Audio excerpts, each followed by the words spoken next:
face-off won by San Jose. Slapped around and out. Gauntlet creates a 2-on-1. Fires it in, and he scores. Let's get nasty on a Tuesday. It's a Fast Lane on 101 ESPN. Jamie Rivers, Carey Davis, Andrew Marsham, Anthony Stalter.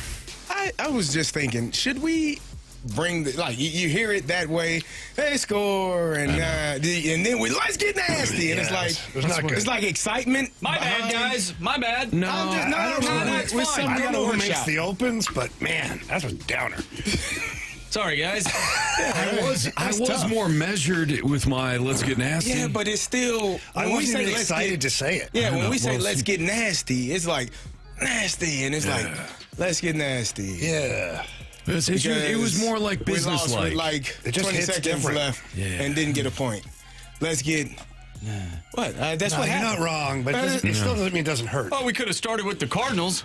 Oh, okay. Well, either way, we were going to talk about an L. Do you guys want to just redo it?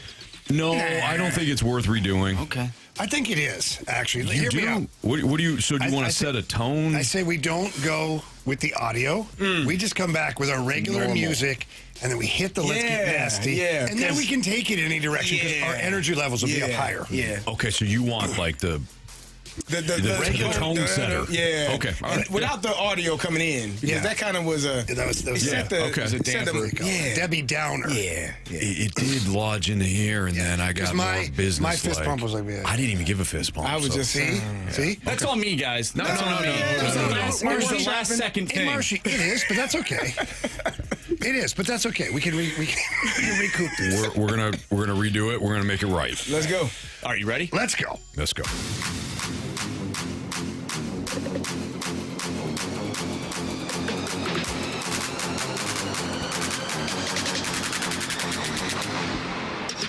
Let's get nasty on a Tuesday. It's a Fast Lane on 101 ESPN. Yeah, that's way better. That's way better. You guys made the right call. Rates up a little bit. I feel better. When do the Blues play again? Tomorrow? Yeah. Let's go.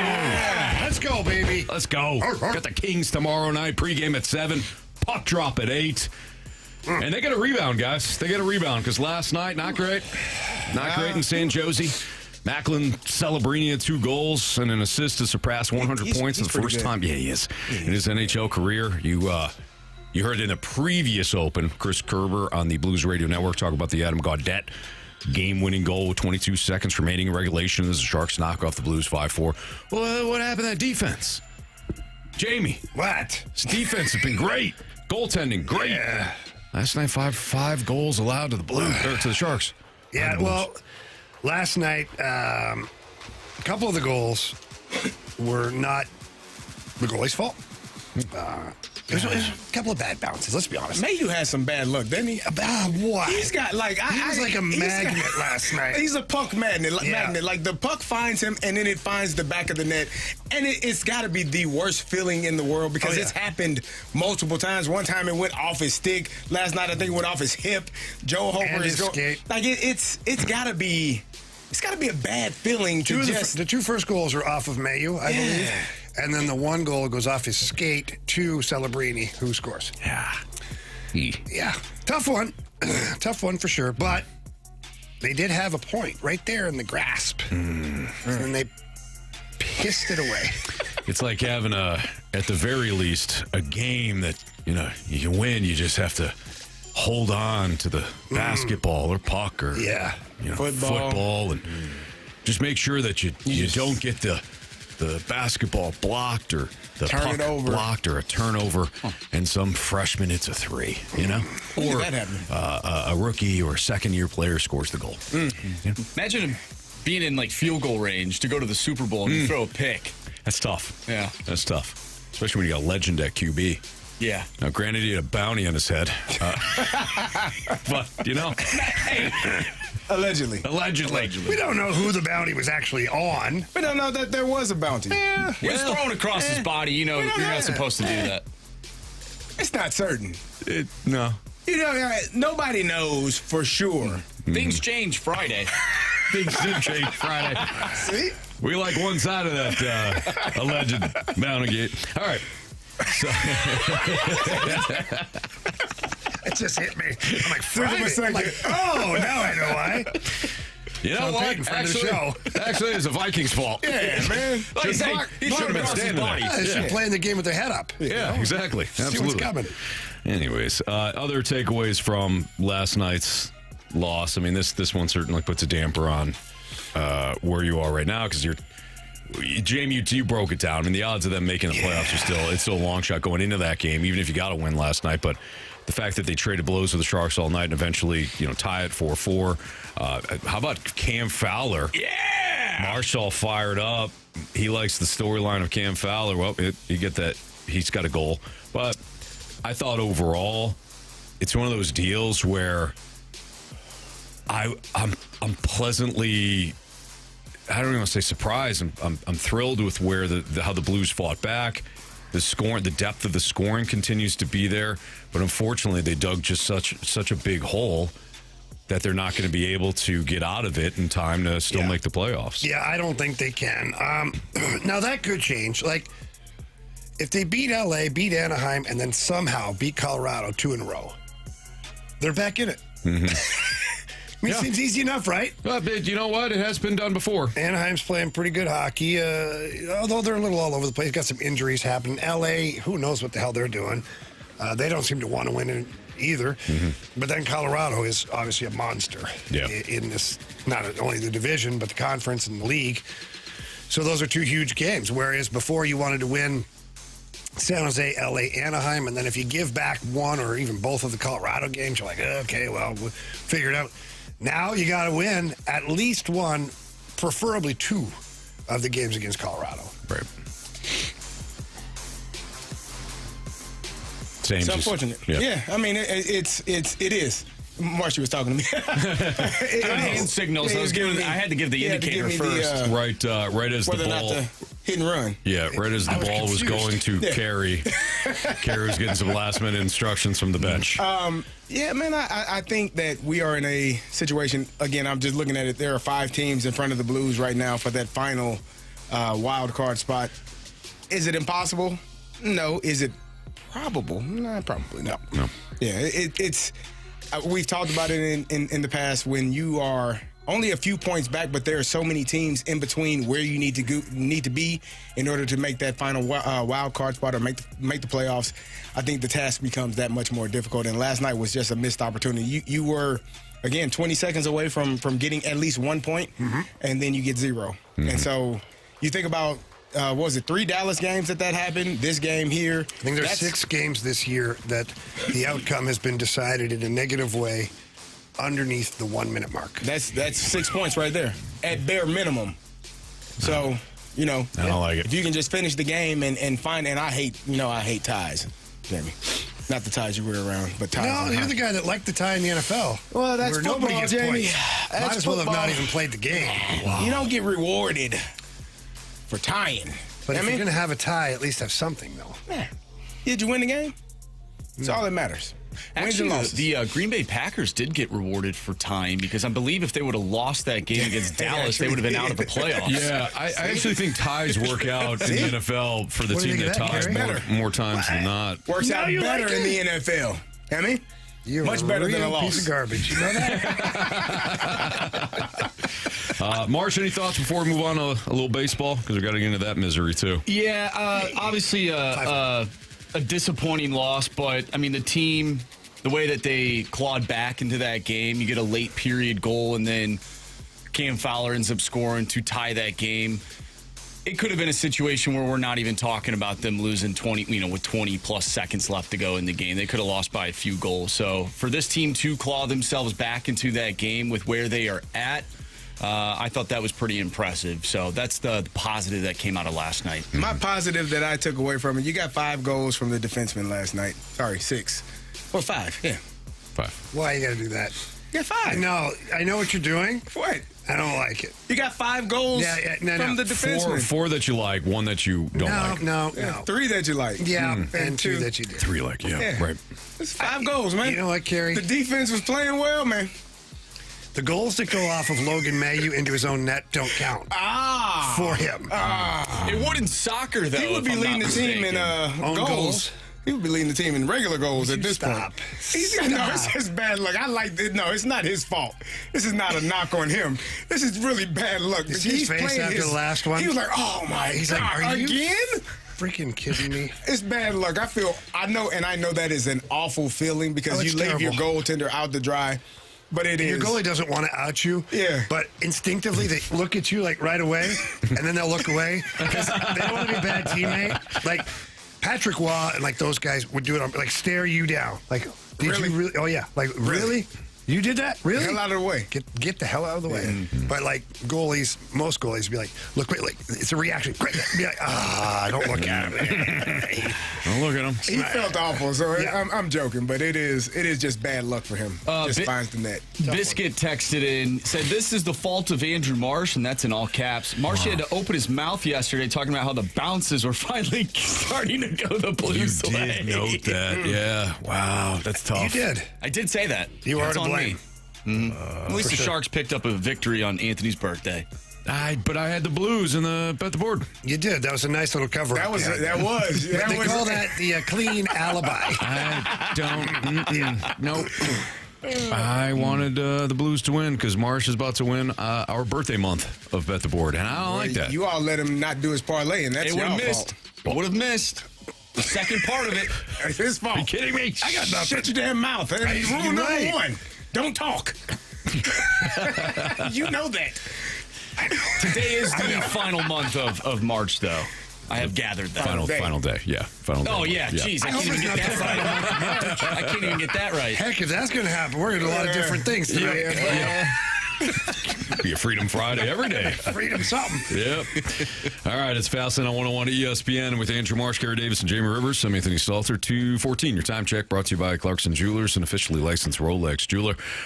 Blues not the only St. Louis team that fell last night. Cardinals neck and neck with the Mets until they weren't. They're back to 500. We'll dive into last night's Cardinals game next on 101 ESPN.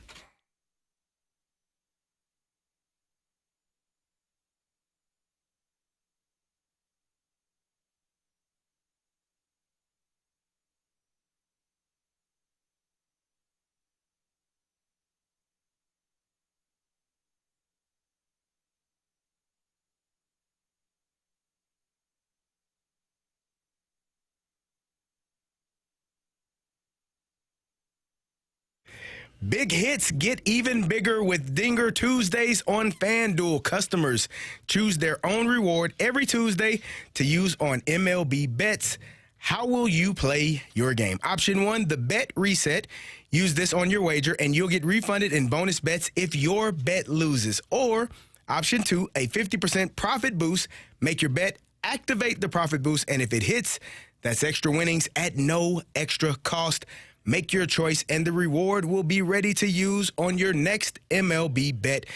Just visit FanDuel.com/local to choose your reward for MLB bets every Dinger Tuesday. FanDuel, an official partner of the MLB. Must be 21 plus and present in Missouri. Opt-in required. Rewards are non-withdrawable. Restrictions apply, including bonus and token expiration, leg requirements, and max wager amount. See terms at sportsbook.fanduel.com. Gambling problem? Call 1-800-GAMBLER.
It's Fascinating on 101 ESPN. Cardinals fall last night to the New York Mets, and they fall to 500 now on the season. Certainly we're right there with the Mets, especially in the early going, but they wind up falling to the Mets with really I don't know how you guys felt, but I thought Kyle Leahy was kind of mid. You know, he surrendered 8 hits overall, walked 2, struck out only 1. And that was the thing that I was most excited about with Kyle Leahy coming out of spring training. Somebody in the rotation that could miss bats. And maybe it's just a little PTSD when it comes to watching Cardinals pitchers pitch to contact and not have any success because, I don't know, Yachty is not behind the plate, or a combination of Yachty and Dave Duncan on the bench managing the game. Didn't have that, so the pitch to contact didn't really work. And then when they were getting hit constantly, they didn't have a good out pitch. But I was excited to watch Kyle Leahy perhaps miss more bats than previous rotations. Only 1 start, but I thought that was discouraging last night. And one of the free passes in the game came with the bases loaded. So not great. So I thought Kyle Leahy was mid. And for the first time this season, the Cardinals' offense wasn't firing on all cylinders. I'm certainly not going to be critical of an offense that scored a bunch of runs against Tampa Bay and then only 2 last night. But frustrating overall. Yeah. What was your guys' takeaways? This is kind of what I expected this year. There's going to be days that we love what we're seeing, and there's going to be days where we see exactly where they're at as an organization. Yeah, Kyle Leahy was in your bullpen all of last year. I think he was the last game of the year. Maybe he started against Cubs or something like that. Mm-hmm. But this is his first start this year in a starting rotation spot. What did I expect? I didn't know what to expect. So is this what he is? I don't know. Is he better than this? I don't know. Is he worse? I don't know. Mm-hmm. Because I just don't know. So when I see this kind of performance, I'm like, okay. Yeah. Well, I guess we'll see. We'll see what it averages out to be after 10 starts. We'll see where he's at. And the bats are going to cool off. Why? You got a bunch of young players. Young players equal inconsistent play. It's just the bottom line. They haven't figured things out yet. Right. So this is, for me, a game like this was like part of the process right now. I agree. I think, you got really excited about those first 2 wins, which you should. They were both comeback wins, meaning you were down. You gave up a lot of runs in that first game, and that was the 6th inning, but you were able to come right back in the 6th inning and capitalize and take the lead. In the second game, you had to win in extra innings. You saw a lot of really good things. I think Sunday was more of an example of who this team is. And to be honest, this pitching staff, minus the first 2, Liberatore was good. He was okay. McGreevy was outstanding. Yeah. Dustin May wasn't good at all. No. And then you got Leahy last night, who gave up 8 hits. But the bullpen is without a doubt going to be the Achilles heel of this team, in my opinion, right now. Soriano might be pretty good, but everybody else, Swanson, he walked a couple of guys. Roycroft, we saw what he was last year. We see what he is so far this year. For me, I think it's going to be pretty much what we thought this season was going to be, but those first 2 games were really exciting. And I think there are things to be excited about, but I don't think we should be clamoring and expecting this team to beat a Met team that I think some people believe are definitely a playoff contender and potentially a NL East winner. Yeah. To continuously play at a high level. You're playing against a really good team, and Bo Bichette was struggling. Now he found his groove a little bit last night. So for me, I'm not frustrated as I think some people might be, because I think some people looked at those first 2 wins and were like, 162-0. That's where we are. I mean, they were on pace. Excuse me, they were on pace for that. I mean, all indications were. Yeah. It's two really good games. Mm-hmm. Yeah. Here we are. Yeah, just keep playing. I thought Leahy, he did a good job at getting 2 strikes, but then he, as you mentioned earlier, he didn't really have that pitch that could really put guys away. Yeah, his command was off. And they just kept hitting the baseball. And, with all that being said, and the Cardinals only mustering 5 hits, that was still a pretty close game. Like, they were within striking distance heading into the bottom of the ninth to potentially tie that game. So I will give them credit for that. It wasn't a blowout per se, but it also didn't feel as if it was close. Yeah. I know Gorman hit the home run, and then you're like, oh, okay, like it's a 4-2 game now. Things look, we're looking up now. But I will give them credit that it wasn't a blowout. They were still somewhat in that game from a scoreboard standpoint. And the fact that you only had to use 3 arms yesterday, I think that's huge. Sure. So that's a win for the bullpen, per se. Yeah, I got you. Yeah. And I agree with the comments about Leahy. The command was off. And when your command is off, you don't spot pitches the way you should. You know, you're not able to set things up to get those strikeouts if you don't have command of your pitches. And a lot of times too, big league hitters will look at a pitcher and know you don't have command of whatever, you don't have command of the curveball. You don't have command of your slider. I'm going to eliminate that pitch now. Mm-hmm. And I won't get in a spot where you're going to have to rely on whatever one or two pitches that you have. And, of course, that's advantage hitter. And I thought we saw that a little bit last night. Now, is that an indictment on what we're going to see out of Kyle Leahy the entire season? No. Don't know. We also don't know. But last night I thought that was the case. I was excited to see Gorman hit the home run.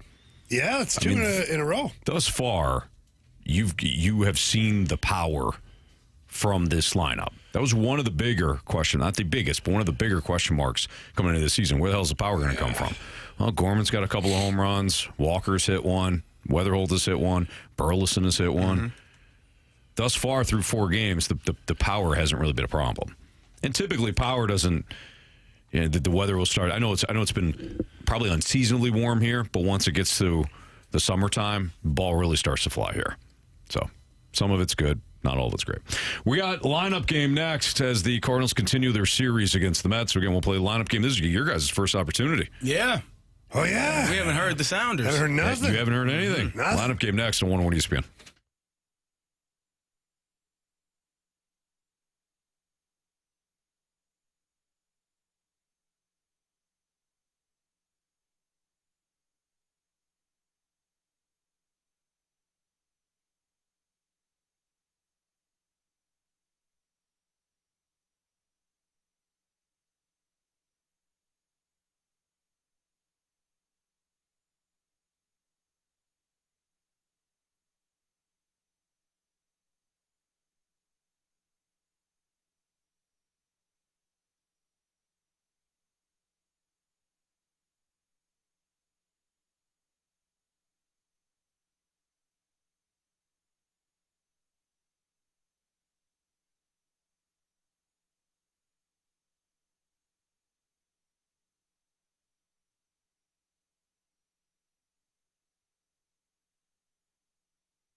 101 ESPN Sports Center.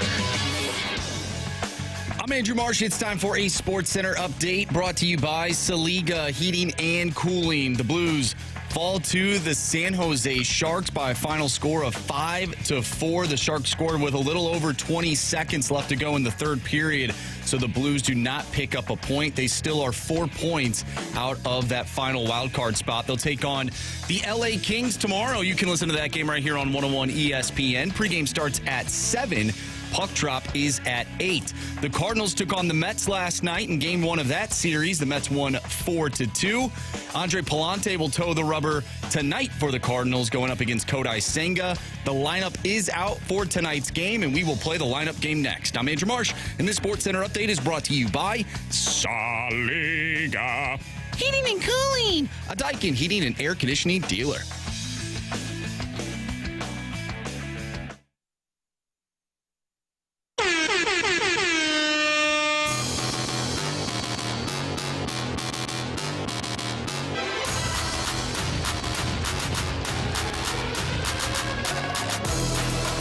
The sounder means it's time to play the lineup game here in the Fast Lane on 101 ESPN. And since I was the one that did the lineup yesterday, this was Jamie and Carey's first opportunity to do the lineup for 2026. Let's go, Carey. Enjoy, Let's go. guys. Enjoy.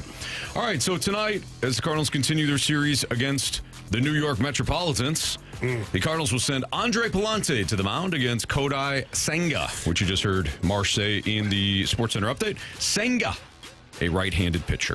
RHP. Yeah, you know me. Okay. So, gentlemen, no reason to change this up, right? JJ Weatherholt. Yes, sir. All right. Go ahead. Me? Yeah. All right. Show us. JJ Weatherholt.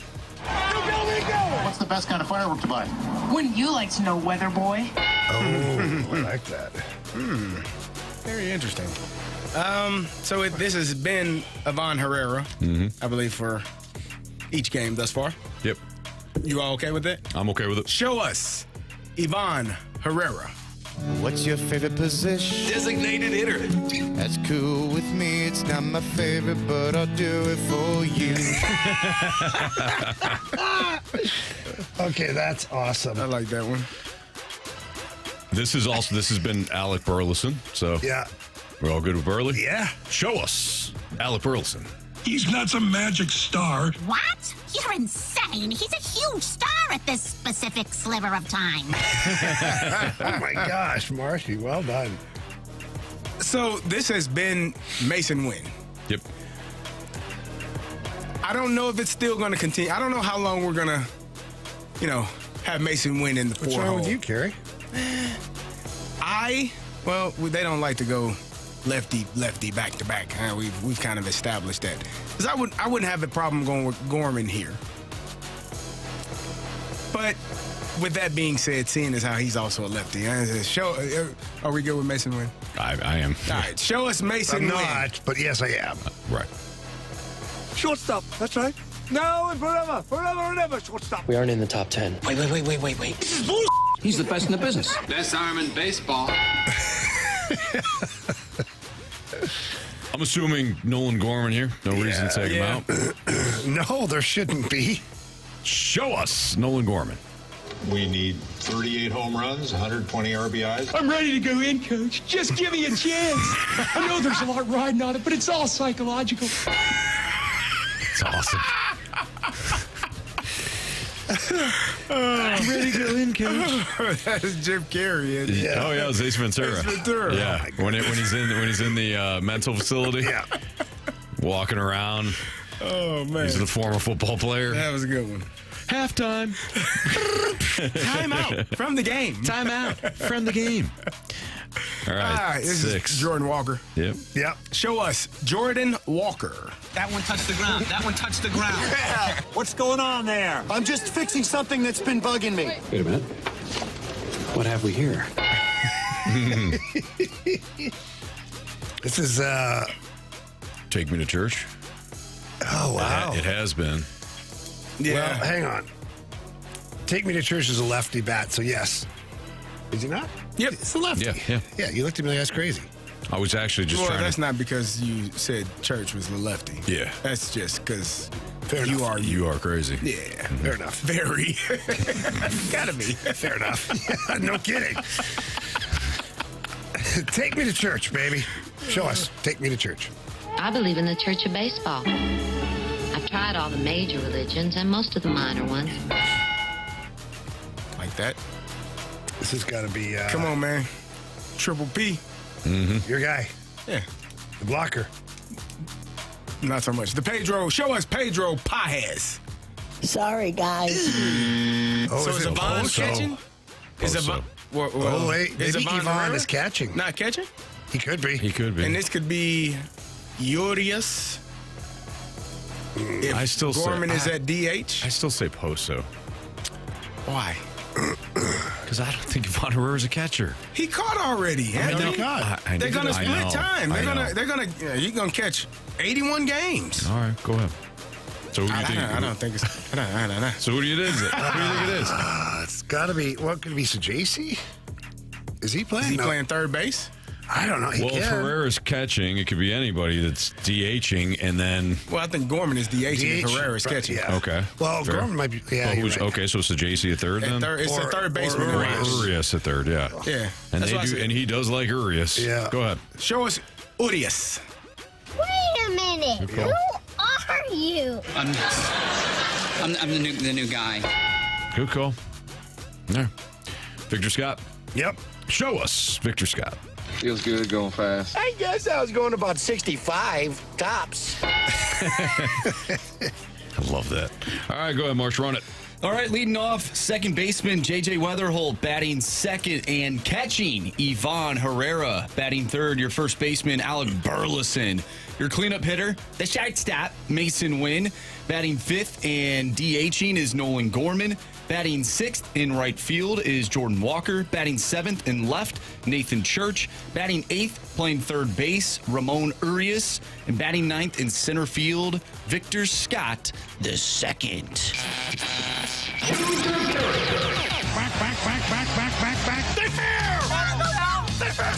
Go fair, go fair! I don't believe what I just saw. Home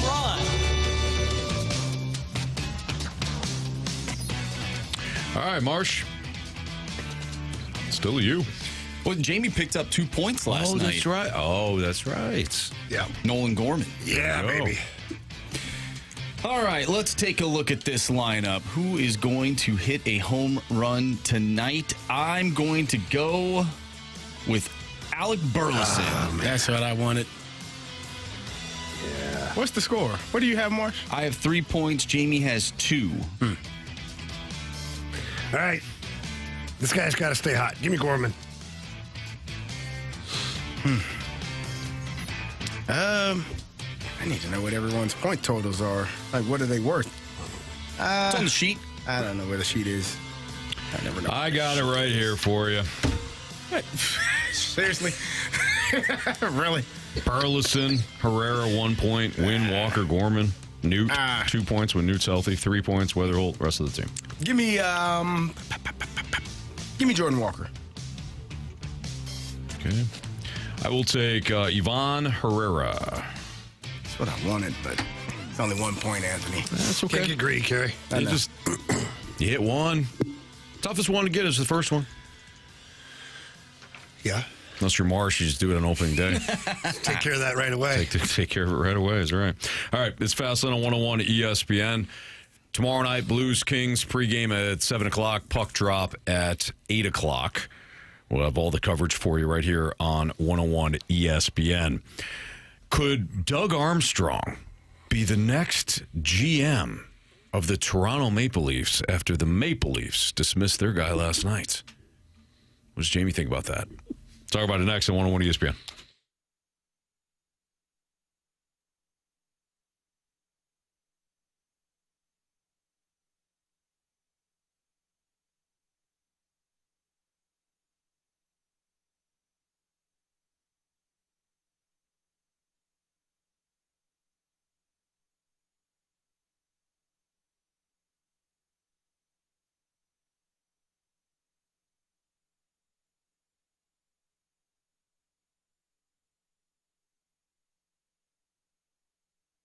Well, we've reached the end of the month. I've been warning you when it comes to Auto Centers Nissan, all of their deals for the month of March, and they are incredible deals.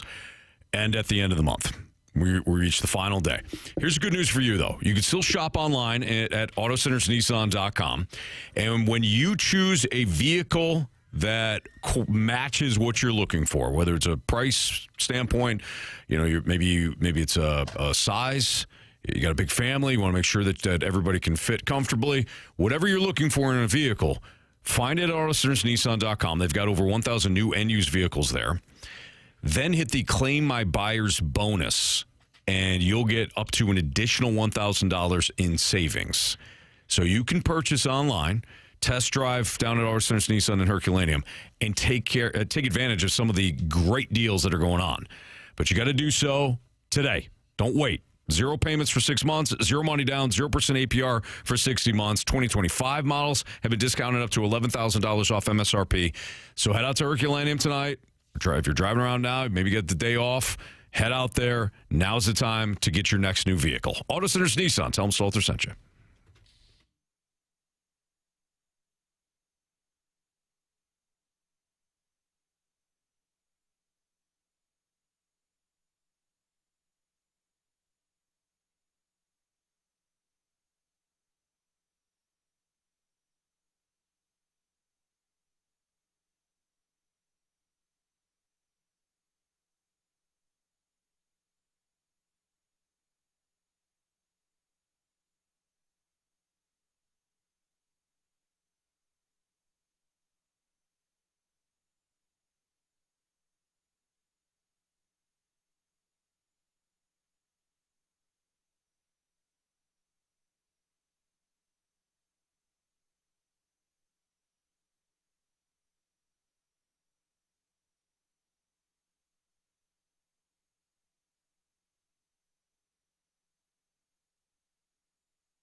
As you mentioned, Keith Pelly's going to talk tomorrow, full search, and we'll find out if they're doing it themselves or they're hiring a firm. But, you know, I think the person whose name looms large over this is Doug Armstrong. And, Nick, I saw what you wrote today, and you said, and I agree with this, I think there's a lot of confusion as to what his status really is. And I do think one of the things that Pelly's been trying to do is determine if they did make the change, which they now have done, what exactly is available to them. And thanks for the plug on sportsnet.ca. Yeah, it was good. hysterical.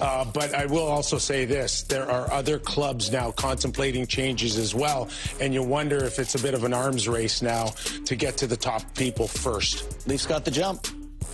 So a couple of voices there. You heard Elliot Friedman of Sportsnet, and the last voice you heard was Nick Kypreos. Kipper. On Doug Armstrong being floated out there for Toronto's GM. Now, Jamie, why would his name be floating around right now for the Maple Leafs GM role? Doug Armstrong's name has been floating around Toronto media. I won't even say the Maple Leafs. Toronto media for a number of years now. Every time something happens, Doug Armstrong, hearing Doug Armstrong in St. Louis. Like, it's so overplayed. I'm so over the insiders. I'll say this. It's a bold statement. And if my mom's listening, she'll forgive me. But I'm glad to be down here listening to sports than to be up in Canada listening to that crap. Honestly. I read the Twitter feeds or the X feeds, and I know a lot of these guys. I like them personally. Some of them I don't. And it's just like nonstop rubbish. All the hearing and listening to calls. Like, stop trying to be relevant. Anyways, that was my little outburst. But sure, I like it. And of course, Brad Treliving last night was fine. Yeah, the current general manager or ex general manager Brad Treliving was fired last night. By the way, like right before the game. Like, Toronto, can you get out of your own way at all? It's tough. Like, fire him in the morning or fire him today.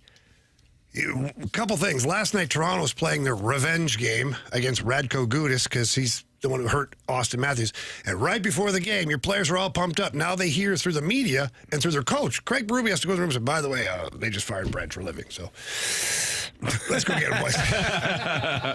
Now, what does that do to a locker room, though? Because I can't imagine that. Because the GM, correct me if I'm wrong, guys, but it's not like you see the GM a lot, and you don't want to necessarily see the GM if you're a player at times. What it means is now there is uncertainty in the room because anybody who was signed or brought in by Brad Treliving now is sitting there going, I'm not the guy anymore. My guy's gone. The guy who brought me here is no longer here, which means the next guy coming in could ship me out. So everybody starts to feel ship me out. Okay, yeah. I said that. He did. Well, it worked both ways how you said it. So could be, yeah. Depends on the situation. Nonetheless, you did say ship. I did. Yeah. And you also wonder, like, okay, so is this team going to go into a rebuild? If you're John Tavares, are we going to a rebuild? Now, did I re-sign here for no reason? Should I look for a trade? Like, all these things go through your head. You should be worried about a hockey game. Right. So the timing was terrible. But going back to the Doug Armstrong thing, his name gets floated up there all the time because of his affiliation with Hockey Canada and the Olympic program and the World Championships and all that stuff, 4 nations. But there is a problem. I mean, it's a small problem, but it's a big problem. Doug Armstrong's under contract for 3 more years with the St. Louis Blues without an out clause. So he cannot, to my knowledge, I don't have the contract in front of me, but what I'm hearing, Anthony, see how I did that? I liked it. Hearing he doesn't have an out clause, which means the Blues would have to voluntarily release him or grant him permission to talk to the Toronto Maple Leafs about their current opening at GM. I don't know if Tom Stillman has the appetite for that. You got Alex Steen coming into his first full season as the guy, but he's still got Army. Bounce things off of. If he stubs his toe a little bit, Army can say, whoa, hang on. What about if we do it this way? He's got the guy there for him. I don't know if Tom Stillman has the appetite to have Alex Steen go into this thing kind of solo. I mean, it's a big, you're trying to ease him in. You're trying to have this transition be natural where Steeners is learning all these things under Army so that when it's his job, it's his opportunity. He can put his spin on things, but yet he knows a lot of the inner workings that perhaps new GM might not. I mean, if you're just taking over, he's getting valuable on the job training right now. And I just don't know why the Blues would grant him permission to talk to the Leafs or give him his release. Like, why would you want to help the Toronto Maple Leafs? Right. Well, wouldn't they want to? I mean, Doug Armstrong obviously has done a fantastic job for this organization. You have the transition taking place, and you know who your next general manager is. There, I could see a way where they could look at it and say, you know what, Doug, we appreciate all your hard work. If that's what you really want to do, we'll grant you the permission to do so. I think Doug would have to petition a little bit. I think he'd have to say, hey, look, guys, this is a challenge I'd really like. Yeah. This is something that I've been waiting for. You know, with your permission, I'd really like to have the opportunity to talk to them and, you know, kind of go from there. We don't know if that happens. What happens with Craig Berube?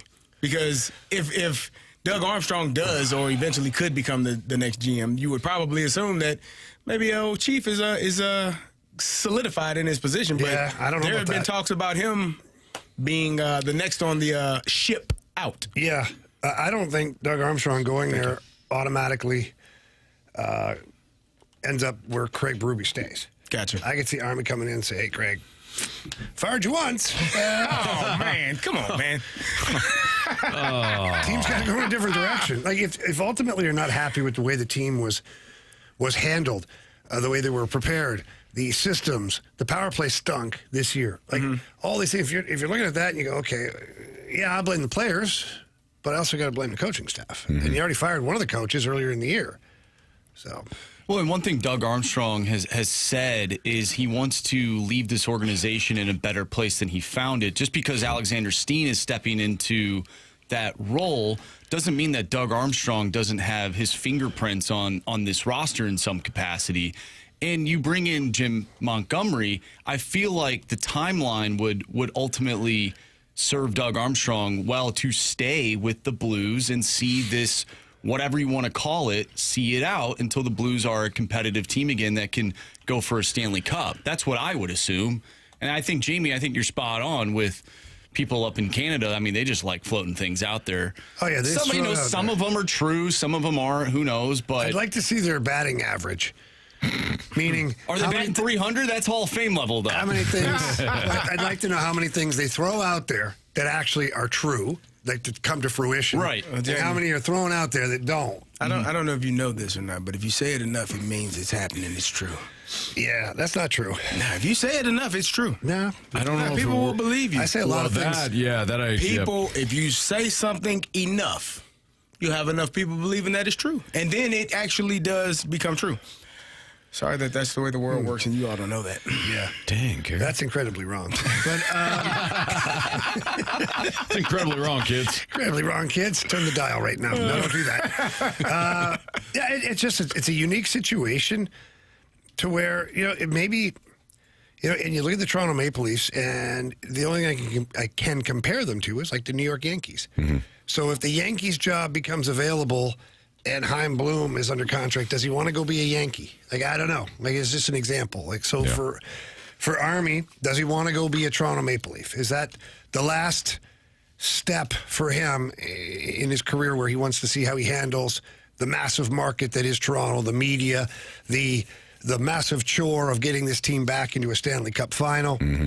Like, maybe that's the challenge he's wanting next. And as far as leaving the team in better shape than he found it, I think that the way the team is playing right now with these young guys, with the draft picks and with the guys in the pipeline, I think one could sell themselves on the idea they left him in good shape. Better shape than when he found him.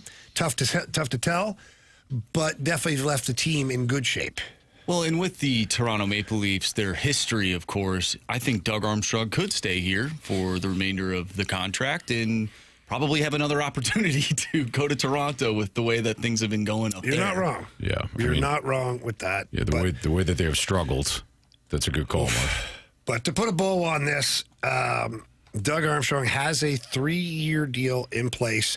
Him and Alex Steen, they had 5-year deals, but the first 2 years was Army as general manager and president, Steener as assistant to the GM, or however, a GM in waiting, whatever the title was. Starting next year is the official part of the 3-year deal where Army is only president of hockey operations and Steener is GM of the hockey team. And that contract, to my knowledge, doesn't have an out clause, which means the team would have to release him from said contract in order to go to Toronto. So, highly unlikely. And yet, Toronto is fielding calls. Well, they might throw a number out, too. They might say to the Blues, okay, if you're paying Army, let's say $3 million a year. I don't know. I'm just a random number. We'll pay his $3 million back to you, and Army, we're going to give you $7 million to be president of hockey operations in Toronto. Because they have that kind of money. Yeah. So they can just make all the problems go away quickly. Somebody threw on here on the text line, and since you just brought that up, could there be like a player acquisition No, type they used thing? to be able to do this a long time ago. Okay. Where you could trade a coach for a player. I believe the last time an actual coach was traded for a player was in the 80s.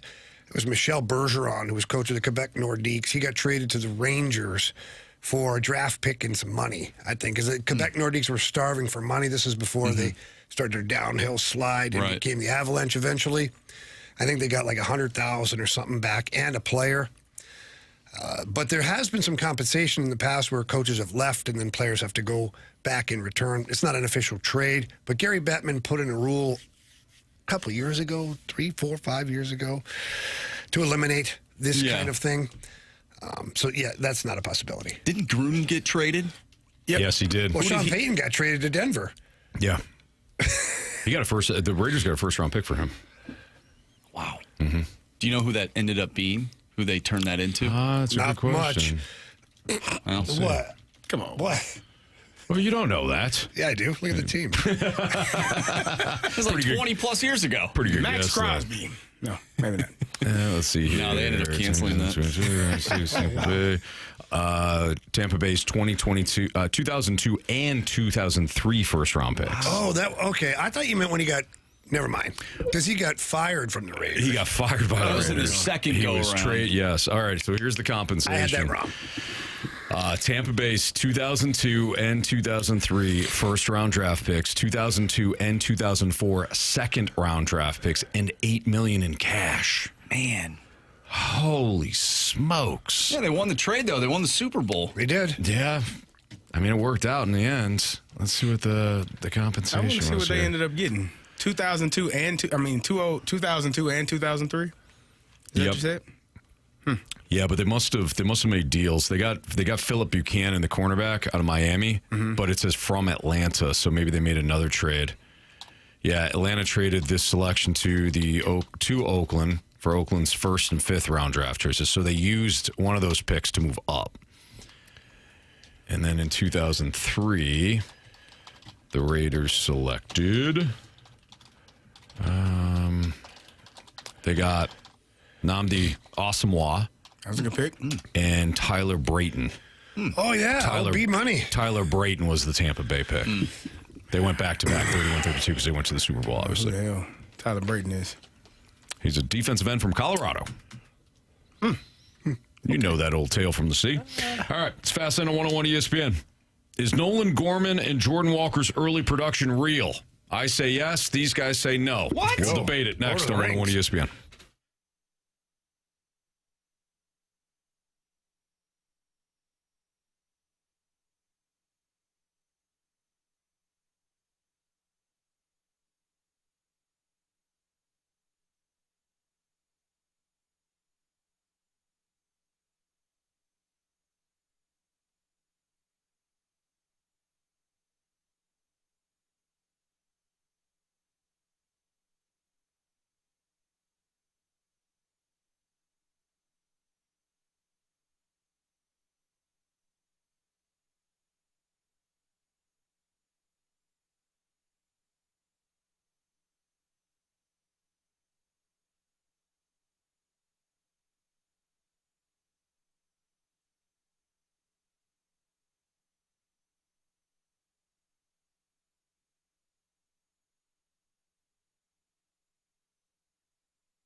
Anthony, we usually call Stewie on Tuesdays to talk to him about whatever's going on in the lending world or finance world. He's busy. He's not answering the phone. He's not ghosting us. He's taking care of 101 ESPN listeners right now. So much going on. There's a lot of action in the real estate world right now. The weather's getting nice, which means there's a lot of homes that are hitting the market. People are looking for help. Yep. And what better way than to call our guy Stewie? He's going to help you with whether it's a mortgage on a home, whether it's refinancing your home, debt consolidation. We all know how that works, right? You get a little credit card debt, you have another credit card to help out. All of a sudden, you're in above your eyeballs, and you need some help.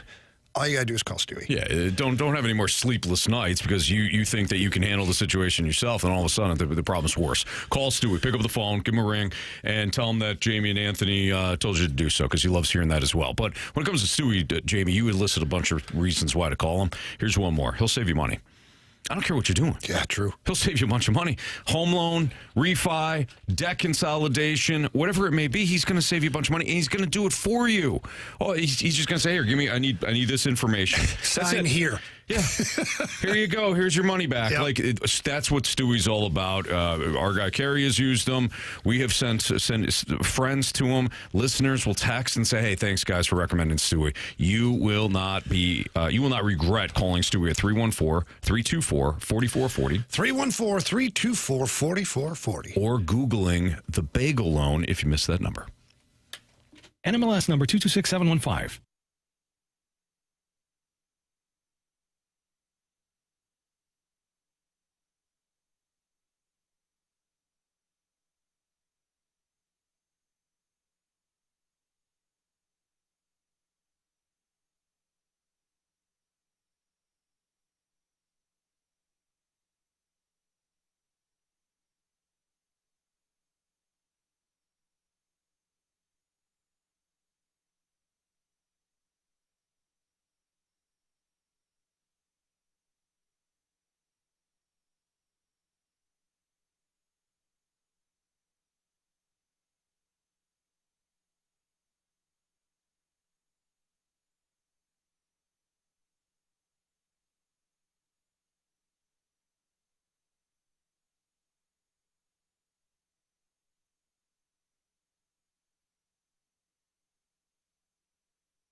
One of the things that they want to do and they want to create with these young guys is trust, because through trust, they get ownership of their game. And that has been key with both of the guys that you described. If they meet them in the middle or meet them where they're at or get their input, it gives them ownership of that approach. And if Jordan Walker feels that he owns that approach, he's comfortable with that approach, and now he gets results from it, that's far more powerful for him as far as muscle memory, as far as commitment, as far as all the things, than just saying, do it. Do what we tell you. And that's kind of what they wanted to create. So I don't know if it's so much different as much as it is the players moving toward them. That's one of the smartest men in the media. That's Derek Gould of STLtoday.com, who joined BK and Ferrari. If you want to listen to the entirety of that interview, of course, you can go to 101ESPN.com or via the Dobbs Tire and Auto Center's 101 ESPN mobile app. You can listen to the podcast, which is brought to you by the Shave Door Company. Oh, really? Really? He was ready that time. It's called Rhythm. Yeah. Rhythm is a dance.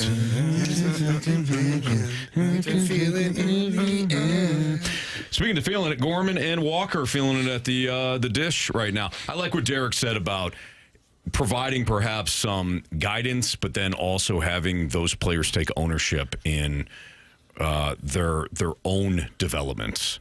When it comes to, I think, the fans and select media members, we feel as though it's like, well, the coach, it's all in the coaching. But when you can provide guidance that the player believes in, because that guidance matches who the player is, you have instant ownership. It's not like the Cardinals are going up to every player. Here's your cookie cutter approach. Here you go. This is how we want to do it.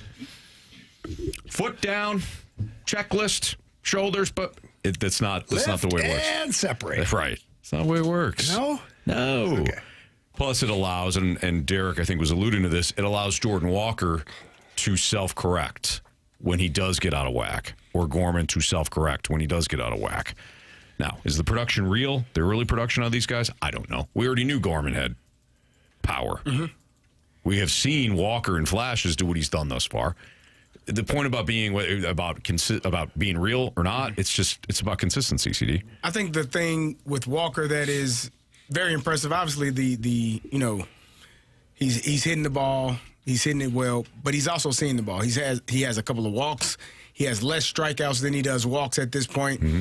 So for me, that's one of the adjustments that he has made. He's not chasing those pitches, and I think he's more comfortable. And when you have success, surprise, surprise, you become more comfortable and confident. And confident. So it kind of goes hand in hand, but it is exciting. And same thing with Gorman. He's also hitting the ball extremely well. What is he going to be down the line? What are they both going to be down the line? We don't know. But for today, it's exciting. And enjoy the moment because we have been long waiting for these moments for these two players. Mm-hmm. This is what we've talked about for these two specifically for a number of years now. Can they play at the highest level? Can they be consistent? Can they hit the ball? Can they not strike out? Can they, field their position? All of those questions so far this year, in my opinion, have been answered. But that's the beautiful thing about sports. You did it once, cool. Clap, proud of you. Now go do it again. Mm-hmm. And then go do it 160 more times. Right. That's all that it is. And then next year, let's see if you can do it 160 times again. And those are the players that play every day, that make a ton of money, that play for extended number of years. The ones that can't, don't. And they find people that replace you. So right now I think they're doing a good job, and hopefully that continues for both of them. I just think that this year, the way the Cardinals are set up, and even the Blues for next year as well, but being as we're talking about the Cardinals, it affords the team to just let these guys figure it out. Mm-hmm. In the years leading up to this point, there was always this disillusion of we have to make the playoffs. We're a winning team. We have to win the division or make the playoffs. We're the Cardinals. We have to limp in. Doesn't matter. Right. So when Jordan Walker or Nolan Gorman went cold, well, all hell was breaking loose. We can't have that. Mm-hmm. Like we got to limp in here. Pull him. But I'm serious. Yeah. And now look at the expectations on a daily basis for Ollie Marmol and the Cardinals is to win. They want to win. Nobody goes into a game thinking, all right, well, we'll just show up and have some fun, guys. Right. Orange slices for everyone. Yeah. You love those orange slices. I do not. So I think this year what it allows Jordan Walker, Nolan Gorman, J.J. Weatherholt, Victor Scott, all these guys, let them just play. Mm-hmm. You go out there, you go 0 for 4 in a night. All right, grab your bat. You're going again tomorrow. Yep. You don't have to worry about your ass being cemented to the seat. That was a concern, not only what you're talking about, but that was a concern even going back to the Matheny days. Yeah. Colton Wong used to talk about that. Randall Grichuk used to talk about that. That's not really it's not really a great way to handle young players, especially during a damn rebuild. I can tell you from my point of view, I was there at one point to where if you make a mistake in a game or something happens, now you're in your own head for the rest of the game because you're like, am I going to play tomorrow? Will I play the next game? And then you get to practice the next day. You want to look and see what color jersey you have on to see if you're in the lineup. It's no way to live, man. It's awful. Yeah. It's awful. And so when you have a situation like they have this year, where, yes, the goal is to win more baseball games than you lose, but the overall goal is to develop these young guys into full-time major league players that can help you 2 or 3 years down the road when you're making your push to be a real competitive team again. Mm-hmm. So that's why I like what's going on. And Jordan Walker, he doesn't look like the same player to me. Like the way he's carrying himself, he looks confident in the outfield. It ain't pretty all the time, but he looks more confident. Mm-hmm. So, yeah, I like that approach for these guys. I saw that on Sunday the most. I thought Jordan Walker looked incredibly confident on Sunday. as if he knew he was going to get ahead. Yeah. As if he knew he was going to make a big moment. It wasn't like some accidental, he runs into one and, I'm a big, strong guy. I got that one out. Like he had an idea. He's in Baltimore. Right. He had an idea of what he was going to do at the plate. And, Carey, you had mentioned the walks. You also brought up a great point yesterday about how he sprayed the one to right field. Yep. That, to me, I know I talk about this a lot, but this matters. Maybe not more, but it's just as important as what your mechanics are. If you're getting your front foot down early, if you got proper, if you're loading properly, and whether or not you're not rolling over and all. Do you have an idea of how the pitcher's going to attack you? Right. Because this is pro baseball. You're not in 8U anymore, 9U, where guys just trying to get over the kid's just trying to get over the plate. They're trying to attack you. They know your weaknesses. They've got more stats than God right now in figuring out how to attack you and where your weaknesses are, how to get you out. What's your counter? You have to think through it. It's not just about the raw skills. Yeah, you're so right, because if the player can't figure out how to self-correct or auto-correct, whatever you want to call it, then forget it. Got no shot. You got no shot, because then you're always behind an at-bat. So you had failure at one at-bat, and then you're told all the things you did wrong. Well, you're already behind one at-bat. Right. Because you didn't correct in real time. Yep. So that's where the problem is. Yeah. Unless you have elite hand-eye coordination and bat speed, you have to know how the pitcher is going to attack you. All right. It's Fast Lane on 101 ESPN. How imperative is it that the Blues keep Colton Parayko? We'll dive into that next on 101 ESPN.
to Lindstein. He scores! Theo Lindstein, his first in the NHL. And look at the smile on Jake as they come over to the rookie with a big congratulations. If you're going to put a young Theo Lindstein in the lineup, can you think of a better defenseman to put him in the lineup with than Colton Parayko? And when I talked to Theo about this at practice, he talked about the amount of communication that's happening on the bench and on the ice, and just how he goes, how cool it is that he's on the ice with a guy that was just playing defense for the Canadian Olympic team. So you heard Chris Kerber on the call, and you also heard Chris Kerber a couple of weeks ago when we were on with him at, actually it was Marsh and Carey. They were on with him at Helen's. It's a Fast Lane on 101 at ESPN. Jamie, last night Theo Lindstein scored his first NHL goal. Looked completely comfortable playing alongside Colton Parayko. As we know, the Blues did attempt to trade Colton Parayko at the deadline, and he invoked, I should say, his no-trade clause, stayed with the club. Now, Logan Mailloux has also stepped up his game since the Olympic break and has been logging a ton of minutes with Philip Broberg. So the question becomes, if you have a top four defensive pairing that continues to play well like we have seen with this Blues team, how imperative is it that the Blues keep Colton Parayko, provided that he doesn't go to the front office and say, hey, look, I know you tried to trade me once. Let's work out a deal to a place I want to go. What?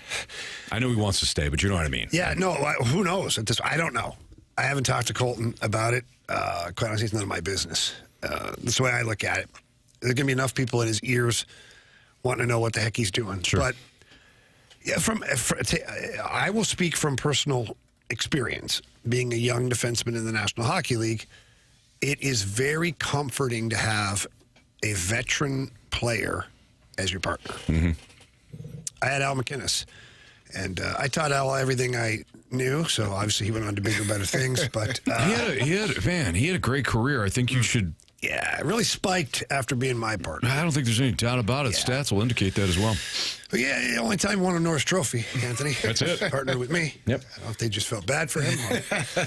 No, but it is important. He's been dragging along his partner the entire time. Double the weight here. I know he doesn't have as many points as Lidstrom, but look at what he's playing.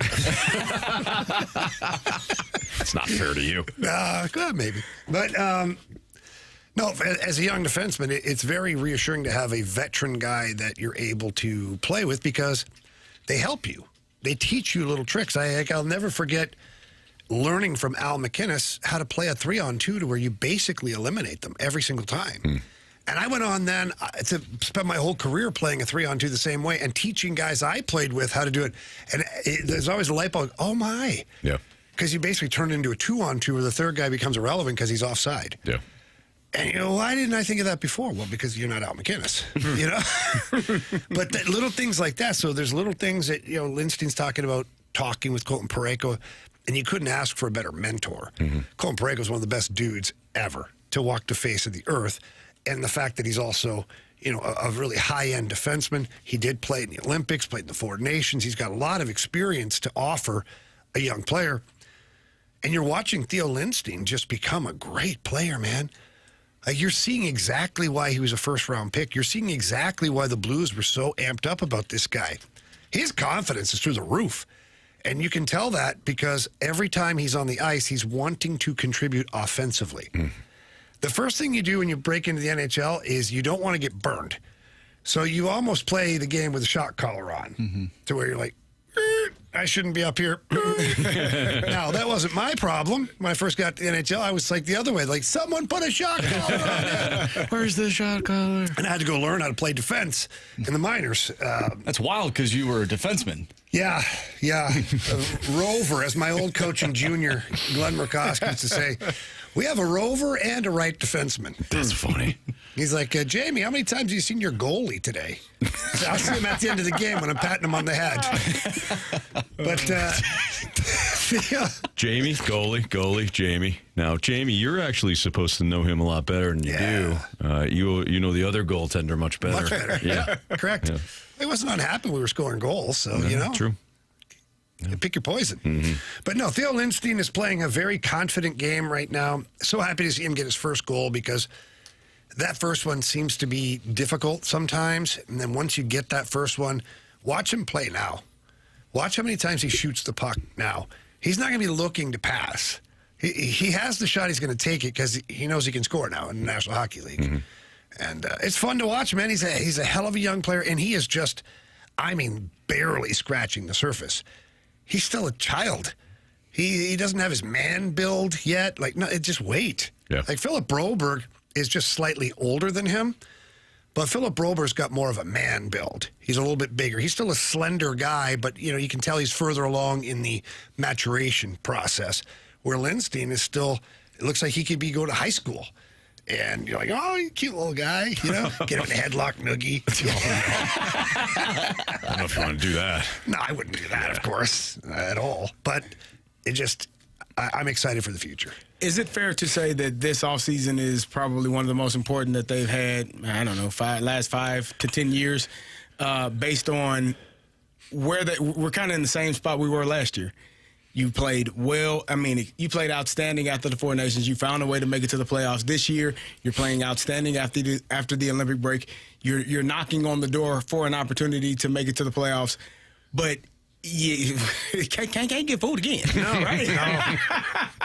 You're 100% right. You got fooled me once. Can't get fooled again. No. So this offseason is extremely important because you're talking about a Colton Parayko who they did try to trade at the trade deadline. He nixed that deal. But if you're Army, if you're Steen, if you're the front office, you're looking at this team and saying, okay, we tried it last year. We kept the core together. We kept everybody here. And it came out flat as hell to start the season. Yeah, not great. Where are we going to go this offseason, and what players, if any, are we going to move? Or do we actually get fooled again and stick with what we have? Yeah, I think we're in a different spot, though. I really do, because last year, you still had a bunch of veterans, not so many young guys. This year, you're scratching and clawing to try and get back into playoffs. You're playing meaningful games because you're in a playoff hunt. It doesn't mean you're going to make the playoffs, but these young guys are playing intense games. They're playing games with stress attached to it. It's not like the Blues are 25 points out, and you're like, well, whatever. If I make a mistake, who cares? They're going to play. No, every mistake is important right now, and that's why you're seeing some of the best hockey out of this team right now, because every single player, the young ones included, are playing with a high level of care, a high level of give a crap. Mm-hmm. And for that reason and that reason alone, I think they start next year ahead of the game, because all of these young guys that are in the lineup now, they're going to have all of this experience, and they're going to also have this this memory of playing these stressful games, what it takes to win in the National Hockey League, and now they'll hopefully start the season better next year. You will add some young guys. I don't know if Juracek makes the team out of camp next year, but I could see a situation where you've got Broberg, Mayu, Parayko, Lindstein, Fowler, and Juracek. Mm-hmm. And that's kind of your core group for the next handful of years, and it looks pretty good. And I don't know what's going to happen with Jordan Binnington in the offseason, but I do know for sure Joel Hofer will be between the pipes, and we'll see what else happens there. But I think they're in a better spot this year, believe it or not, even though they probably won't make the playoffs.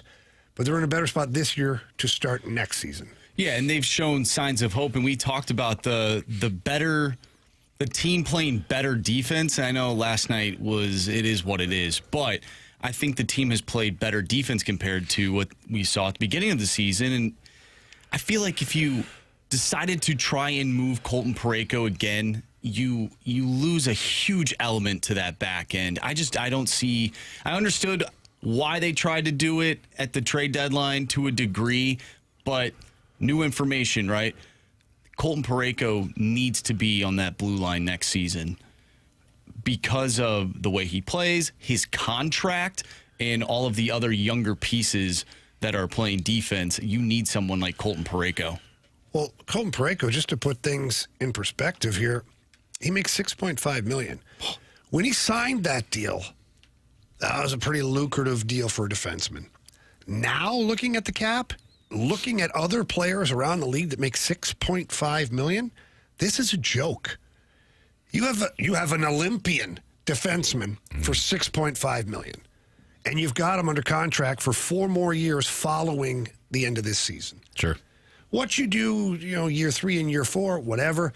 Who knows where Jiricek is a defenseman? Who knows where certain guys line up? I mean, things happen. But right now, if I'm doing this, if I'm managing the team, I'm looking at Colton Parayko as a long-term solution to my defense core, along with Broberg. Fowler's got 3 more years at 6.1. Lindstein, Mayu, and Jiricek. Yeah. Those are the guys I'm earmarking as the guys. Jamie Rivers, Carey Davis, Andrew Marshall, Anthony Stalter. Speaking of Marsh, he's got what's trending for you next.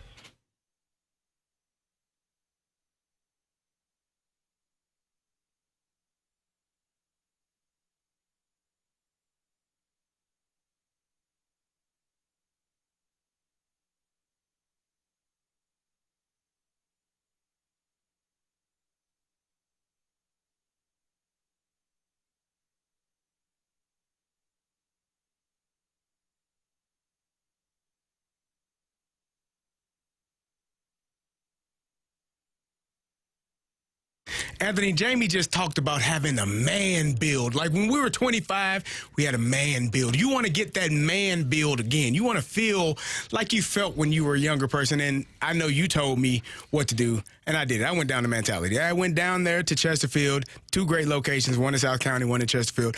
I went down there. I said, I want to feel better.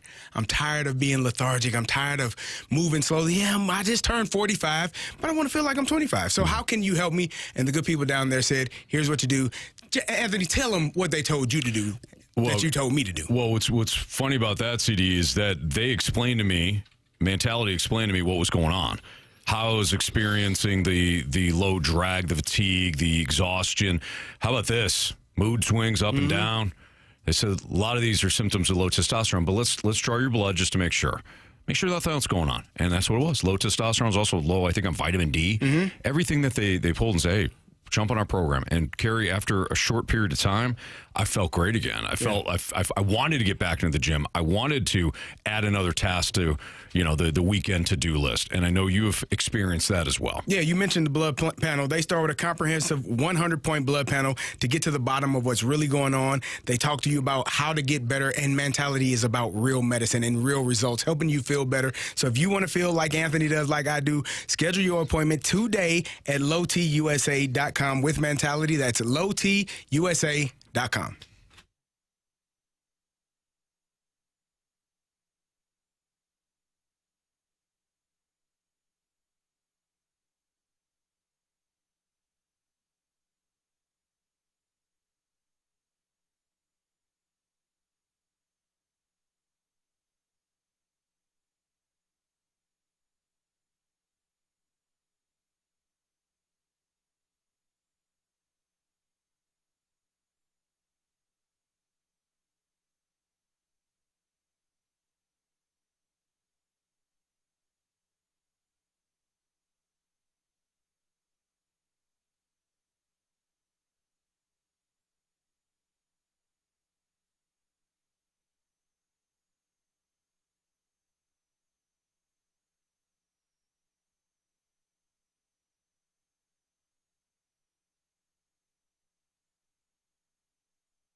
101 ESPN Sports Center. I'm Andrew Marsh. It's time for a Sports Center update brought to you by Universal Windows Direct. Both of your favorite St. Louis teams lost last night. The Blues lost to the Sharks by a final score of 5-4. They'll be back in action tomorrow taking on the LA Kings. Pregame for that one right here on 101 ESPN starts at 7. Puck drop is at 8. And the Cardinals lost to the Mets last night by a final score of 4-2. They're back in action tonight with Andre Palante on the mound. He'll face off against Kodai Senga. First pitch tonight from Busch Stadium is at 6:45. We have What's Trending coming up next. I'm Andrew Marsh, and this Sports Center update is brought to you by Universal Windows Direct. You'll be saying, I love my windows.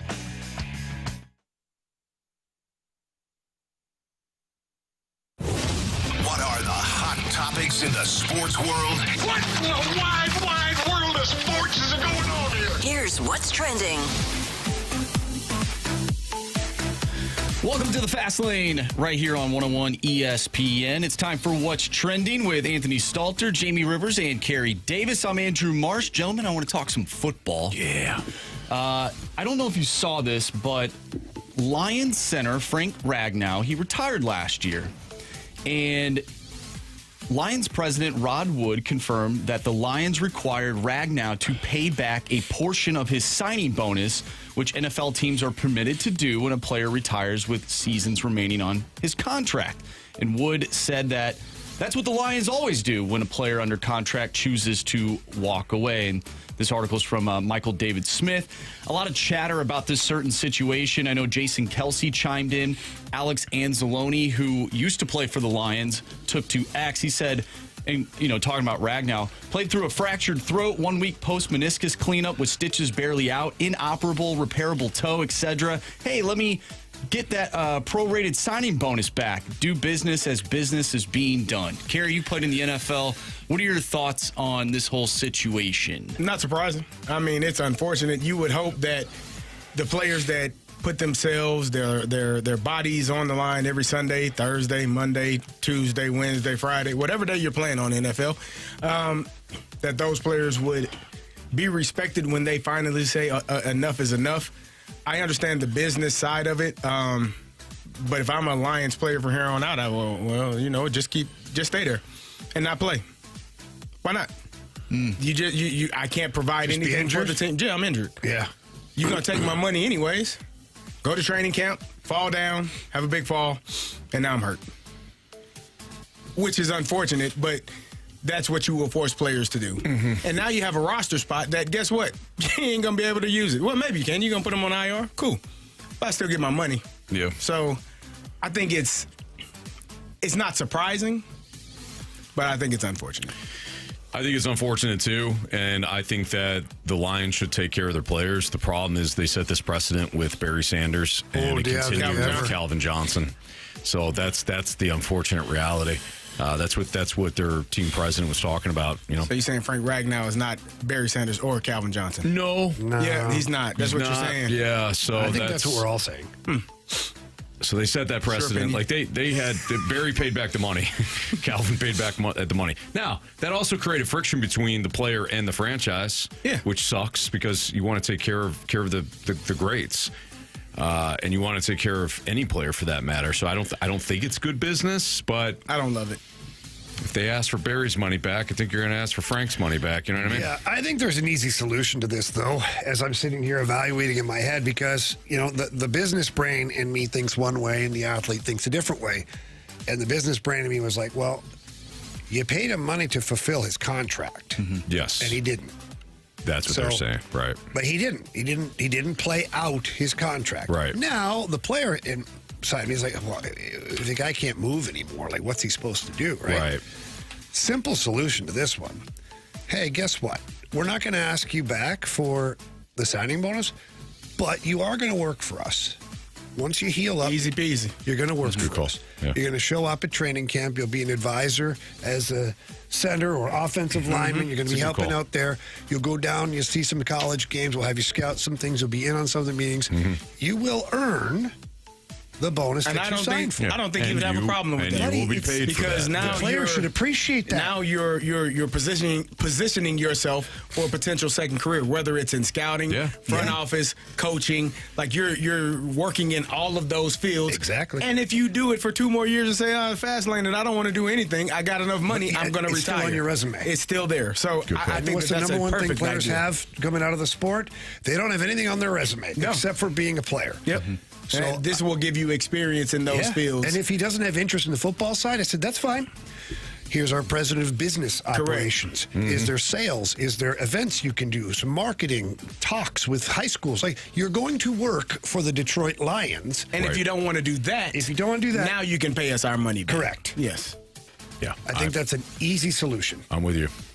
Guys, on Friday, we were talking about the whole situation with Tiger Woods and the car crash that he was in. This is according to ESPN.com. Earlier this morning, Tiger Woods told authorities that he was looking down at his cell phone and changing the radio station in his SUV, which caused him not to see a truck slowing down before his rollover crash last week on Jupiter Island, Florida.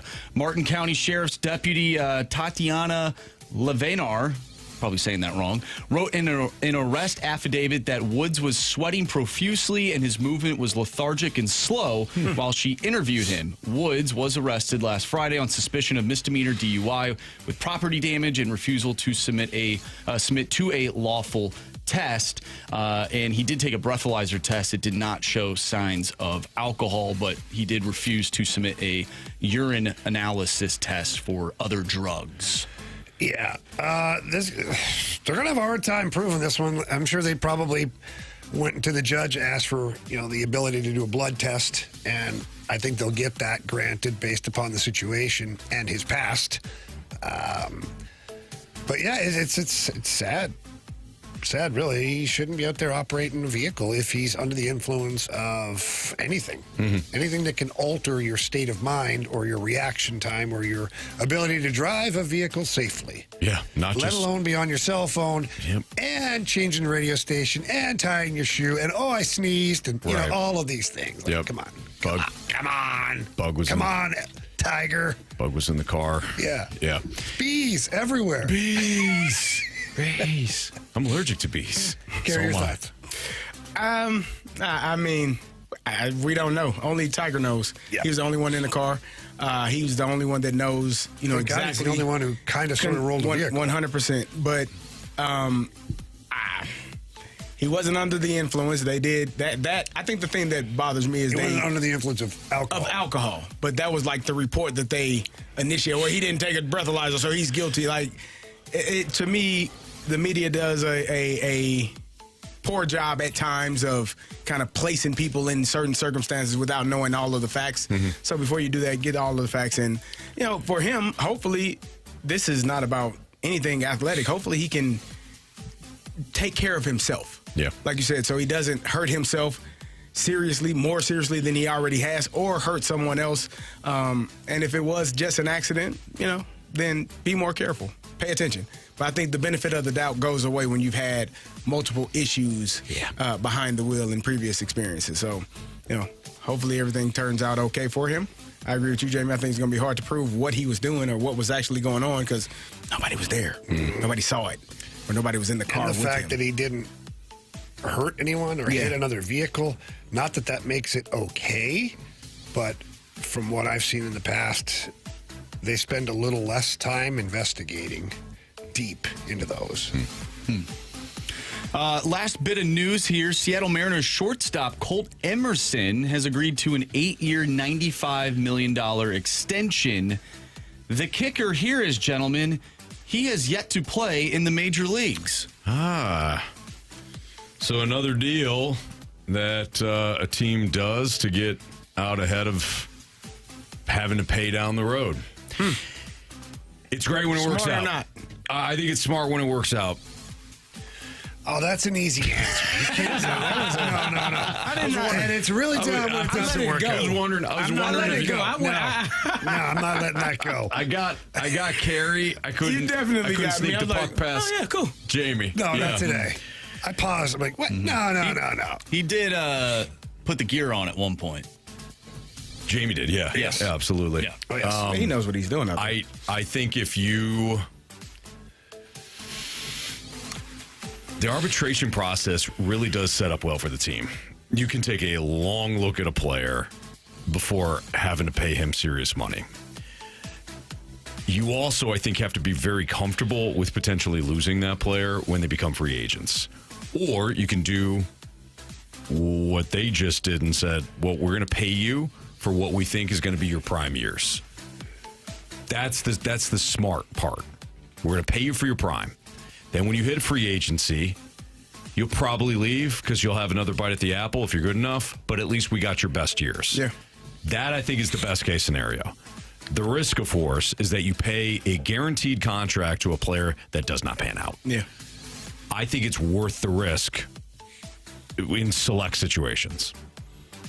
And I can't tell you if this is one of those select You situations. just don't know. It's a gamble. Yeah. And the Brewers did the same thing with a gentleman named Cooper Pratt, 8 years, $50.75 million.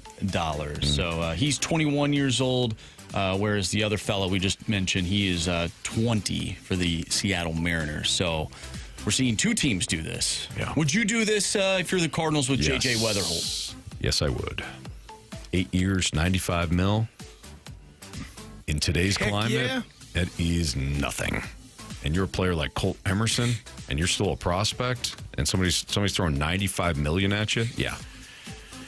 Had you gone through the arbitration process and hit free agency, you might be a $250 million player.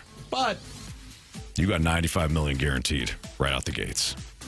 And how old is he? 20. So he'll be 28 when he becomes a free agent? Yep.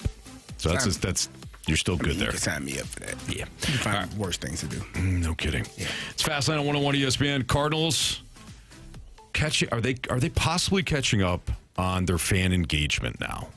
After being behind for years, are they doing things beyond winning? Of course, they got to win, but are they doing things that will perhaps allow the fans to have ownership, a little bit more ownership in the players and the team, and perhaps create that fan engagement that they've been missing for a while? That's next on 101 ESPN.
Welcome back to the Fast Lane here on 101 ESPN. Jamie Rivers, Carey Davis, Andrew Marsh, and Anthony Stalter. Before we get into this segment about the Cards catching up as far as fan engagement goes, guys, you think that this young team provides enough excitement to have people continue to go to the ballpark? Like, opening weekend is exciting. Opening day, I'd expect no less from St. Louis Cardinal fans to show up in droves, fill the place. It's awesome. But the building, Marcia, you were there on Sunday. Yep. It looked pretty packed. Yeah, for the most part, it was great weather, too. I think that definitely played a factor into it. But I would have to assume people had already bought their tickets leading up to opening weekend. Now, I purchased my tickets after opening day. I watched what happened on opening day, and I was like, man, I really want to see what this team has to offer here in the first couple of games. And I typically do that. I like to go to a game the first weekend of the season when they're here at home. And then Saturday rolled around, and that sort of gave me the impression of, oh, yeah, man, this is a chance for this team to sweep the Rays. And Dustin May is on the mound. It should be a great day in terms of the weather. The offense is clicking. So I wanted to go to the game. Unfortunately, it didn't really work out, but I still had a great time nevertheless. So, Anthony, you put on here, are the Cards catching up as far as fan engagement is concerned? We were just talking about opening weekend, and, it was pretty packed, and people, it's always exciting for opening weekend. And I brought up the question, I'm like, well, can they sustain that moving forward? So what was your thoughts here? By the way, I was talking to the big boss, John Kiowski, so I apologize, but, Well, John should know better. Yeah. We're on the air, John. That's Jamie Rivers. Jamie Rivers. Barry. Jamie Barry. I was just reading what Carey wrote on the paper. Yeah. It's Carey Davis. Yeah.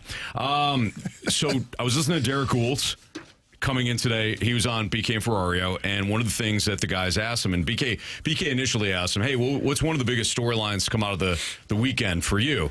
And Derek actually went in a way that I was surprised with. He went actually with the fan engagement and what the fan response was going to be for early in the season, knowing that it's going to be a rebuild or a build. How will fans react? How are fans going to be able to assess the games? All that. Eventually, the conversation transitioned into whether or not the Cardinals are actually improving the game experience, and this is what Derek Gould had to say.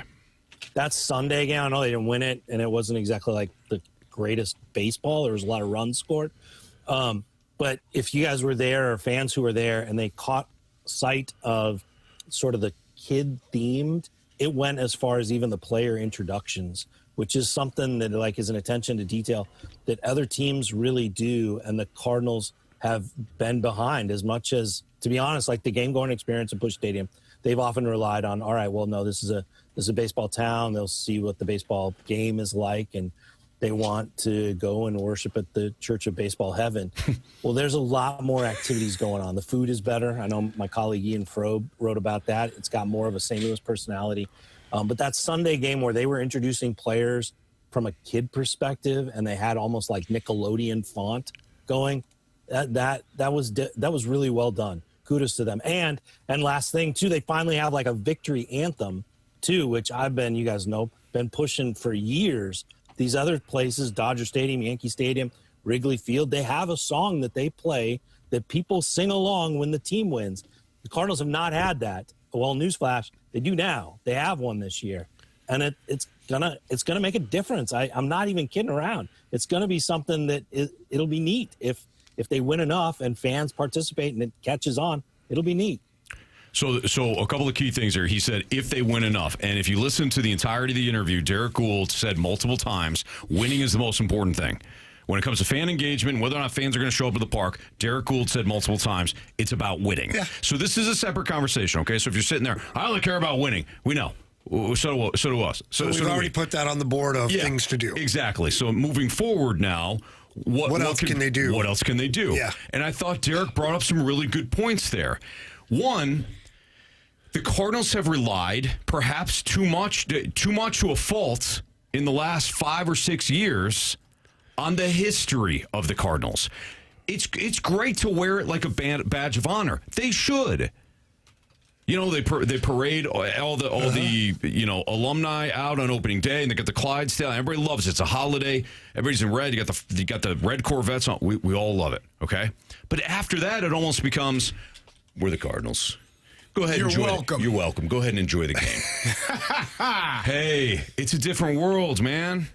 You have to have some sort of engagement. You got to add. Is it the cherry and not the ice cream? Yes, the ice cream is still going to be, of course, the winning.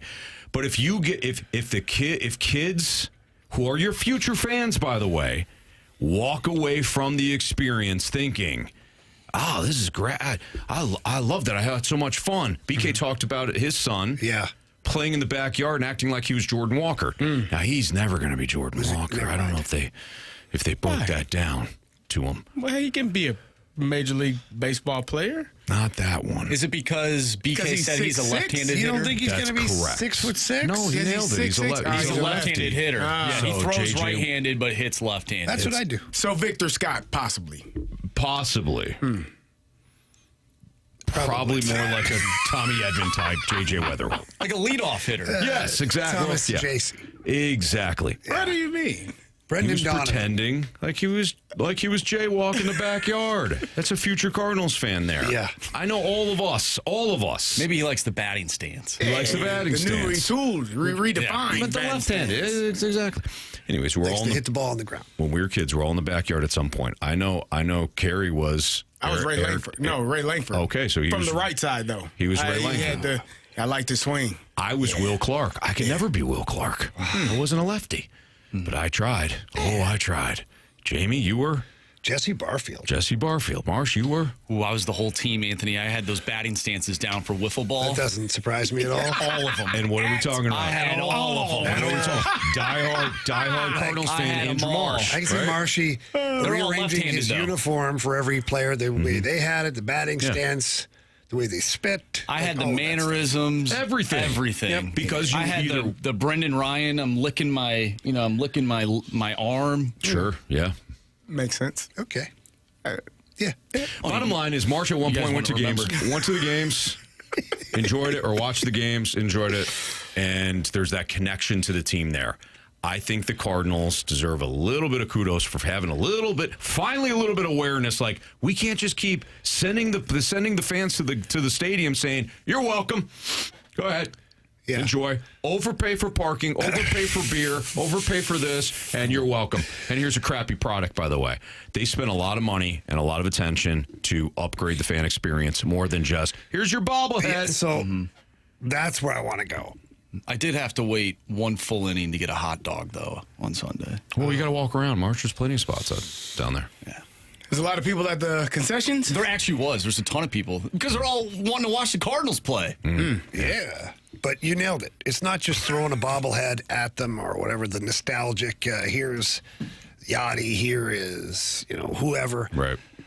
You got to do more.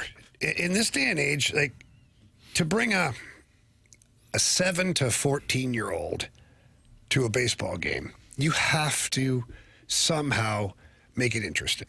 And winning baseball is fun because the crowd gets into it. The kids are, but if your team is going to lose some games and you think you might be going through a rough patch this year, maybe next year as you're doing this build thing that they're talking about, make it fun. Yeah, the victory song is great. Have some other kind of interaction that's going on. I do love the Big Mac land. And somebody sent a picture the other day of, like, in the second inning or whatever, first inning, Big Mac land was like full, like sold out. And then somebody also had another suggestion that I thought was great. Why don't you expand it? So I get it. Those tickets are a cheaper ticket, and you're getting some value, whatever. And that is a roaming price depending on the game, who you're playing and whatnot. But why not make it some of the better sections? So you're going to pay, let's say, the regular ticket. It's $200 a ticket. Okay. Then you get a certain amount of whatever food for free. Like, just keep upping. If it's a $200 ticket, well, for $275, you get and whoever gets to have the all food. the beers you want. No, I don't know about that, but the same deal as Big Mac land. I like Carey's idea. But the same deal as Big Mac land, to where you're paying more, so you're getting your pound of flesh per se. but they're getting the food package right. at the same time. So why not just do that? BK showed some pictures from, was it Budweiser Terrace or whatever it is? Mm-hmm. What a great setup that is. They got couches out there. They got a spot for kids to play. They're $5 beers or something. Like, they're doing little things that make you go to the ballpark. And if the product isn't fantastic, they've got options of things to do while you're down there. And then hopefully when the product does become better again, then you are even more engaged. And you might be. Yeah. I like the concentration on it. At least they're showing that they're willing to change. Yes. Which is before it was like, which is the biggest point change. Here. We're not. Right. We don't do what those other teams do. Okay, well, the other team's lapping you now. Well, do you think they need like mascot races and all that stuff? You know how they have the Brewers Mr. Freeze they need in Atlanta. The Freeze. Man, they need that guy. That guy's fast. Rolling. Yeah. I feel like they need something like that. Well, they should have you race a Clydesdale. That'd be fun. Or tug of war with a Clydesdale. Here's your waiver. No. Like your whole row of people. Like, one person. You drug around the field for 25 minutes. I don't think they want the Clydesdale pulling. What, do you think Pete would have a problem with that? Racing the Clydesdale might be awesome. I don't know how fast. I think they're built for power, not speed, though. I think so, too. Like, those things are, I don't know how fast. They might not be really, they can move. Really runners. They can move. They can Let's get a short term. Yeah, they can try. They can move. You get them going. You seen the Clydesdale sprint? I have. I've never seen a Clydesdale sprint. We had a sprint. Clydesdale on the farm when I was growing up, and that sucker could run. Now, he couldn't run for very long. Yeah. He couldn't run for very long, but he could run. He's powered like an offensive lineman. Yeah, like quick burst. Nothing left. I say they get a Greyhound, and you got to race the Greyhound. I don't like that. You smoked. Yeah. These things you are get awesome. a lead. What if you get a Greyhound that maybe has a little bit of an anger problem? And what happens is you get a lead, and you get to run into a safe cage. If you don't make it, the Greyhound gets you. I'd sign up for that. Yeah, right? Yeah. You sign a waiver, of course. Of course. Yeah. They give you a helmet and a mouth guard. I mean, What is that going to do? It's not a bad idea. Illinois has the Red Grange race where they line you up at the 77-yard line and they give a person kind of an advantage. And then the guy dressed up like Red Grange goes and walks him down. The Galloping Ghost? Galloping Ghost. Yeah, I said at halftime one of these games, I think it's the third quarter, I'm going to go out there and do it. I think I would love to. Let's just see. You start Somebody me else with a has that too. 15-yard lead. What? College football, somebody else has that. Though. Somebody tried to race Hollywood Brown, I think, in Oklahoma. That wasn't good. With a lead, like a 30-yard lead to into midfield, and Hollywood Brown not only caught him, but he looked back at him and smiled as he's going past him. Yeah. Actually, Hollywood Brown's a wide receiver for the Chiefs. It's in the CFL. I think the Calgary Stampeders have a guy that's like decked out and like stuff, and you get a 10 or 20-yard start. And you race go? Yeah, you go. Just find out how good these athletes really are. Yeah, well, I mean, it's kind of fun, you know? He's with the Eagles now, Anthony. Hollywood Brown? Yeah. He played with the Chiefs last year. Yep. All right, it's Fastlane on 101 ESPN. Gauntlet next.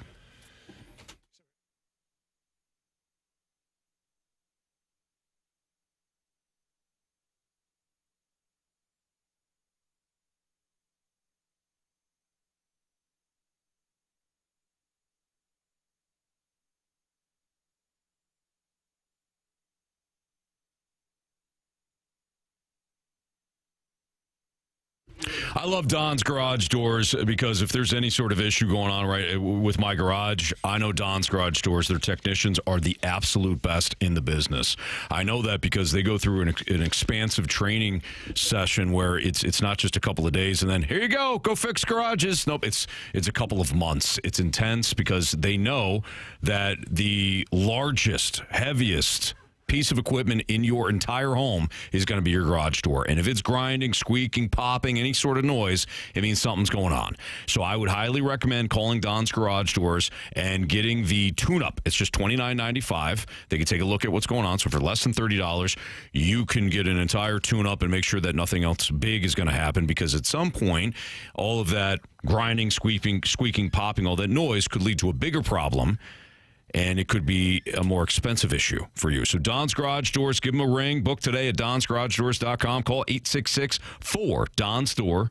And then that way you don't have to wait until you're stuck in the driveway to have your garage door serviced, fixed, or replaced. Don's Garage Doors.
Warriors. 4 categories, 1 challenger. Can you survive the Gauntlet? Brought to you by Blue Note Roofing. Roofing, siding, and gutters. Visit BlueNoteRoofingSTL.com for a free inspection. Carey Davis, James Rivers, Anthony Stalter. It's a Fast Lane on 101 ESPN. We got Jimmy on the line to play in the Gauntlet. What's up, Jimmy? Hey, how's it going, fellas? Doing great. Appreciate you listening. Thanks for playing today in the Gauntlet. Would you like to take on Marsh, CD, Jamie, or me? I'm going to do it with Carey Davis. Good luck, Jimmy. Thank you, sir. You too. All right, so Carey's going to head into the cone of silence right now. Jimmy, go ahead and tell Marsh to spin that wheel. Marshy, spin the wheel. All right, Jimmy, what are we hoping for? Baseball. Oh, you're hoping for baseball. You're going to tell? You're going to just absolutely tell the wheel that. Yeah, I'm going for it. Why not? Good for you. The wheel said bowl spit. What's the absolute worst category you don't want? Probably football. Okay. All right. It's not football. Oh, okay. It's not baseball. Oh. How do you feel about random? I'll do random. That's good. All right, good. Okay, all right. That's what it is. Jimmy's, he don't care. He's good with random. You're going to get 4 random trivia questions, Jimmy. Each one is worth 2 points unless you ask for the options. If you ask for the options, those questions are worth 1 point. Are you ready, Jimmy? Let's do it. Question 1. How many justices make up the current Supreme Court?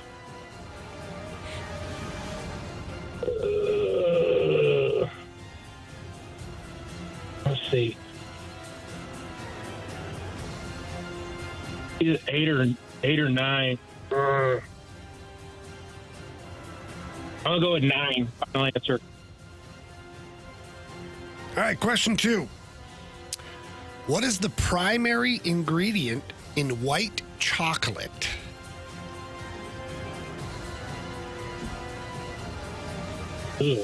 Chocolate?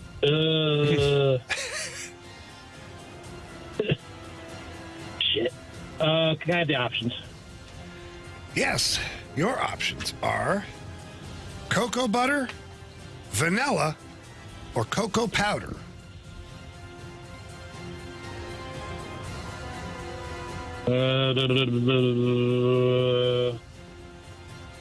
Cocoa butter, final answer. Question number 3. This epic nonsense poem appears in Lewis Carroll's novel, Through the Looking Glass, and what Alice found there. Options. The options are The Owl and the Pussycat, Jabberwocky, or Olivia Frump.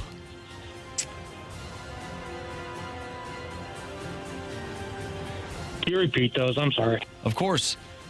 Options are The Owl and the Pussycat, Jabberwocky, or Olivia Frump.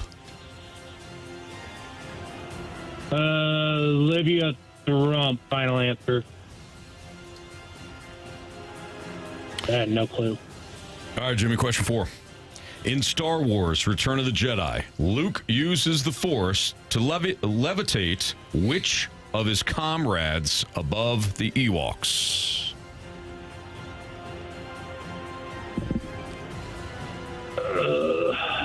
Options. C-3PO, Princess Leia, or R2-D2? I'll go C-3PO, final answer. Okay. Let's bring back Carey. Jimmy, how you feeling? Wild ass guesses on most of them. Okay, all right. Well, we'll see how Carey does. Carey's walking back in from the Cone of Silence right now. He's heading on in. Hey, Carey. Hey, gents. How you doing, man? Wonderful. How's it going, man? Good, man. How you guys doing? Good. Good. Real good. Yeah, Thanks for, Carey, thanks for, Well, you asked if we were doing twice. Mm-hmm. Did I? Yeah, that's okay. You did, and we were good both times. Oh, okay. Yeah. Yeah.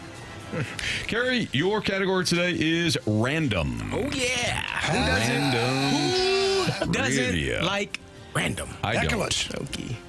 Question 1. How many justices make up the current Supreme Court? Oh, man. That's bad. Is it 13? 11? I think it's 11. I don't think it's 9. Or is it? It's an odd number.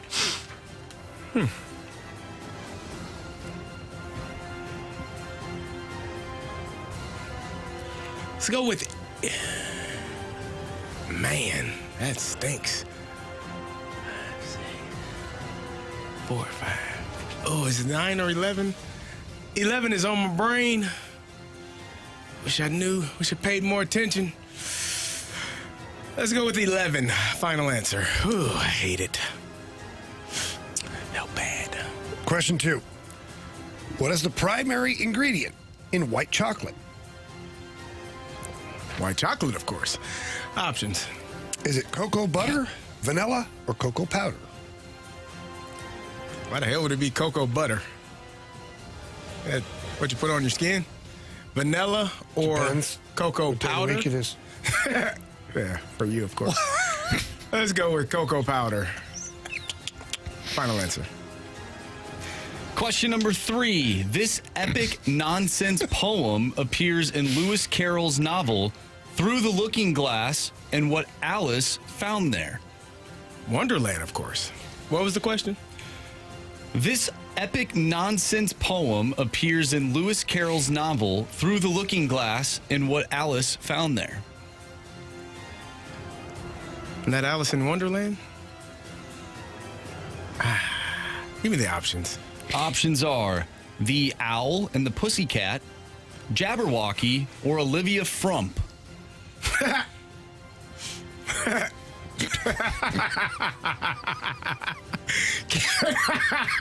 Can you repeat the options, please? The options are the Owl and the Pussycat, Jabberwocky, or Olivia Frump. I don't think it's a Jabberwocky. I don't even know what that is. I heard it. I don't think that's what it is. I get it wrong, though. Olivia Frump. I don't know who she is. Or the Owl and the Pussycat? Let's go with A. Final answer. All right, Carey, last question. In Star Wars, Return of the Jedi, Luke uses the Force to levitate which of his comrades above the Ewoks? I'm not a Star Wars guy. Or a Star Trek guy. Not really. What about Buck Rogers? Who? Yeah. Great basketball player, I'm sure. No. What about Buck Naked? Yeah. That's awesome, too. Been there. Options. C-3PO, Princess Leia, R2-D2.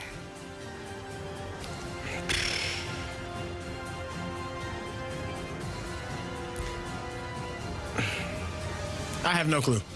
CP3. C-3PO? Nope, not Chris Paul. This one's a lot more golden overall. Oh, C-3PO, man. Princess Leia, R2-D2. Just CP3O. C-3PO? Yeah. Okay. CP 3.0. Final answer. I Squared. have no clue. Yeah. All right. Let's go over these. Oh, boy. Guys, let's go in reverse order. Does it matter? Yeah. In Star Wars, Return of the Jedi, Luke uses the Force to levitate which of his comrades above the Ewoks? Jimmy, with the options, said C-3PO.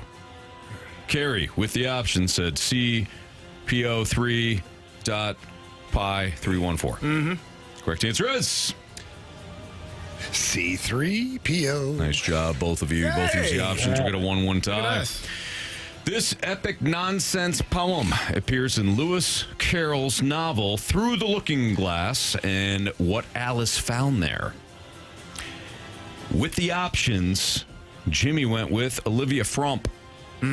Carey said, I don't know who she is. Give me the Owl and the Pussycat. Correct answer is... It's Jabberwocky. Yeah. Jabberwocky. Also, it would have been accepted if you said the Walrus and the Carpenter. Of course, naturally. Yeah. And the Jabberwockies, the group that's on TV? Yeah, the dancing group. Yeah, the Jabberwockies. Why the hell would they? That's so confusing. Maybe they named themselves after this nonsensical poem. I would imagine this poem probably came from. It's weird. Yeah. Continue. 1-1 tie. What is the primary ingredient in white chocolate? Carey said, why would cocoa butter be an answer? Give me cocoa powder. Jimmy said, give me that cocoa butter. Correct answer is... Give me that cocoa butter. Oh, my God. Cocoa butter. Cocoa butter. 2-0. Jimmy. 2-1. The butter. 2-1. Jimmy. Excuse me. Yeah, give me my point. What the hell are we doing here? My apologies. Must not matter for this question. You just don't know, Carey. How many justices make up the current Supreme Court? Without the options, Carey went with 11. Without the options, Jimmy went with 9. Yeah, see y'all later. If it's 11, Carey wins. If it's 9 or any other number, odd number, Jimmy wins. Jimmy. You have chosen wisely. Correct answer is, Margie. It is 9. It's 9. 1 Chief Justice and 8 Associate Judges. Jimmy 4, Carey 1. Carey to the penalty box. Jimmy to round 2 tomorrow. Nice job, Jimmy. Awesome. Good job, Jimmy. Thanks, fellas. Have a great day. We'll call you tomorrow, man. Thanks, Jimmy. All right, man. See you guys. See ya. Carey, sorry about that, man. That's all good. It's unfortunate. It is, but, you know. 9 or 11. I knew it was an odd number. So heard a niner in there.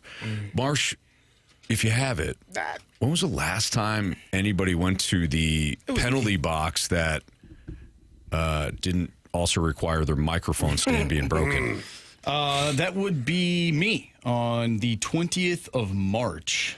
20th. And that was when Shane defeated me, I believe it was on a Friday, to then go to the final where he had the option of taking on either you or Jamie. He chose Jamie and then lost in baseball. Yeah, he picked the wrong door. He did.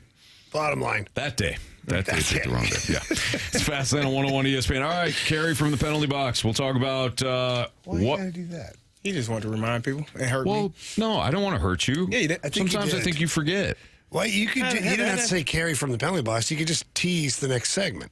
We know he's going to the penalty box. You did that on purpose. Why don't you stay in your fast lane, and I'll stay in mine. I don't like you taking shots at my guy. I'm not taking shots at him.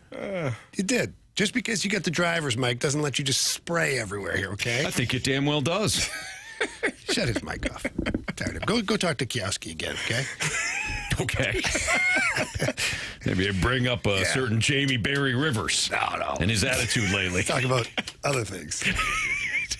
Anything else. All right. What are they desperately missing? The Blues. We'll take a look at the Blues, Blues and Cardinals, and their future moving forward for the Blues. What are they desperately missing? How about the Cardinals? Same deal. We'll talk about it next on 101 ESPN. Hello, I am C-3PO Human Cyborg Relations.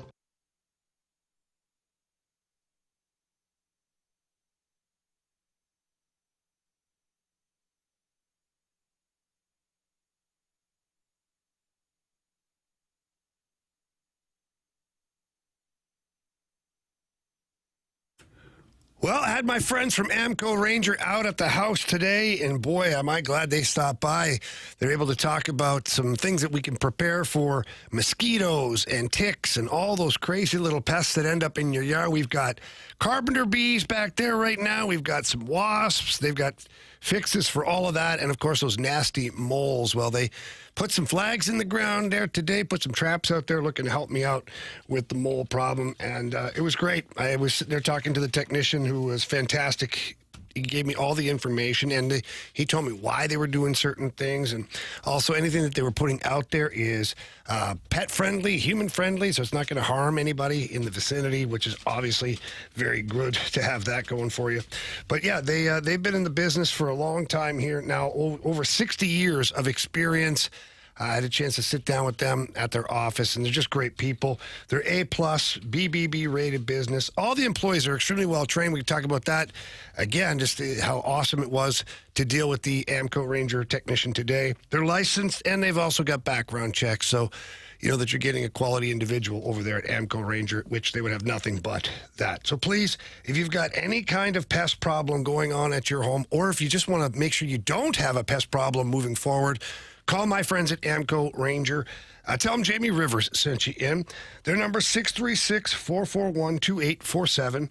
Again, that's 636-441-2847, or you can always visit them at amcoranger.com.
This is Fastlane on 101 ESPN. Andrew Marsh, Carey Davis, Jamie Rivers. I'm Anthony Stalter. What are they desperately missing? So they being the Blues and they being the Cardinals. For the Blues, what are they desperately missing that would make them a better overall hockey team moving forward in the future? So not fill in every single weakness and hole that they have, but what are they desperately missing? And Jamie, hold that thought, because we need a new Beat the Streak contestant. So if you want to play and Beat the Streak, text in to the Air Comfort Service text line at 314-399-9646. The letters BTS or Beat the Streak or Streak, and you'll have an opportunity to play. Now, Jamie, back to you. What? Desperately. What are the Blues desperately missing? McDavid. No, Jamie. Come on, man. Come on, man. What? Am I wrong, Carey? Not at all. Okay, you know what? I'm sorry. Not at all. Nathan McKinnon. This could keep going Nikita forward. Kucherov. I knew he was going to do it. Macklin Celebrini. Man.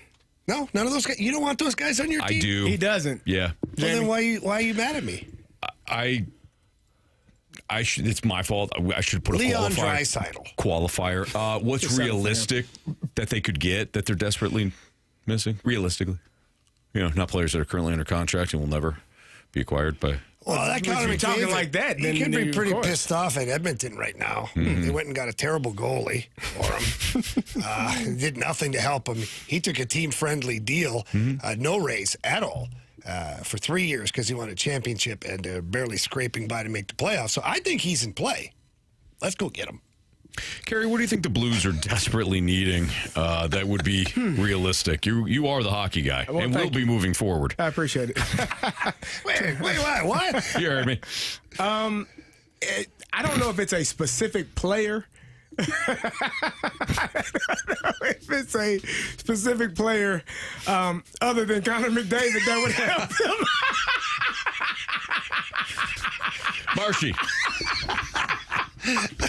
Marshy, you're a big Blues fan. What do you think they're desperately needing that is also realistic, and maybe not Connor McDavid since he's not currently available? Well, you don't know that. Man, I think I heard they Edmonton's taking calls. There you go. Are they listening? Mm-hmm. Man, I think this one's tough, but yikes. You probably need a top 5 player in the NHL like Connor McDavid, Leon Draisaitl, Macklin Celebrini, who we saw last night. Desperate for those guys. But how do you get that, right? How do you get that? Do you get a top pick? And he's not to quit. Yeah. No. Hell, let's see here. Anthony, I think the Blues 2 are more in minutes. good I'll be shape. good. Why don't we go to the Cardinals? Well, I think the Cardinals, for them, they're going to need somebody like a Juan Soto type. Shohei Ohtani. Shohei Ohtani. Pitcher and hitter. You know what I mean? Yeah. Yep. Are you want to be serious now? Me? Do I want to be serious now? Can you please get serious? Yes. Enough of your crap with Juan Soto. Fair. Yeah. Gosh. I think the Blues need consistency, whatever that looks like. If they can find some consistency, which they have had this second half since the Olympics, I don't know how they do that for an entire season. I think that is one of the main problems. I do think, getting more up the middle, or whatever that looks like, if you can get a top player in the league, and whether Robert Thomas is your first line center or your second line center, I think maybe more production from that second line as well, because the top line is playing outstanding. So, yeah. But consistency, whatever player or whatever players will allow this team to be more consistent. And I'm not just, when I say consistency, I mean the entire season, because they've been pretty damn consistent since the Olympic break for 2 years in a row. They get a 3-week break. They come out playing the best hockey in the NHL. Mm-hmm. My question is, why the hell can't you do that for the first part of the season? You didn't ask. I just did. He just mentioned it. You didn't do it at the start. I did ask him. You didn't? Yeah.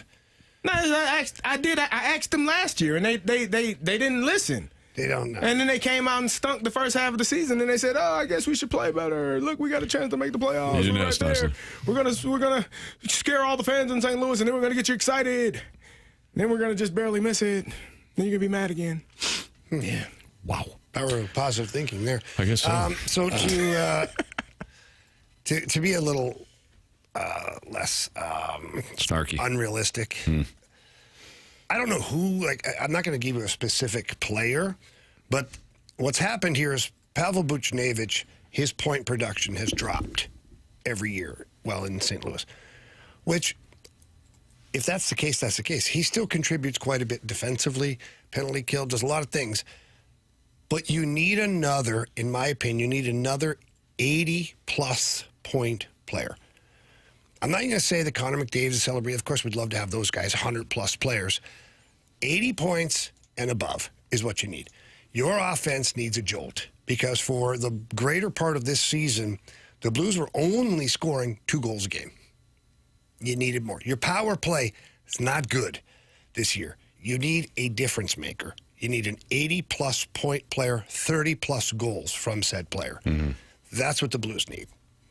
Do they have it in-house? I don't know.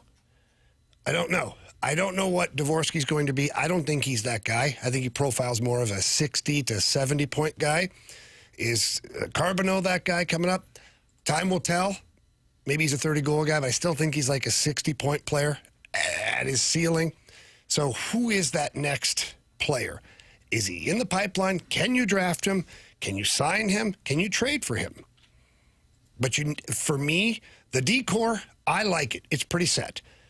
With Broberg and Mayu, Parayko, Lindstein, Fowler, and right now it's Hole, Kessel, but it will be Juracek at one point. You still have Tyler Tucker.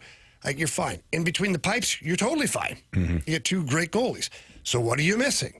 You're not missing fourth-line players because you have that in abundance. Yeah. Right now you've got 2 fourth-line players that are getting scratched every night because your fourth line is intact. Mm-hmm. Third line, you're fine.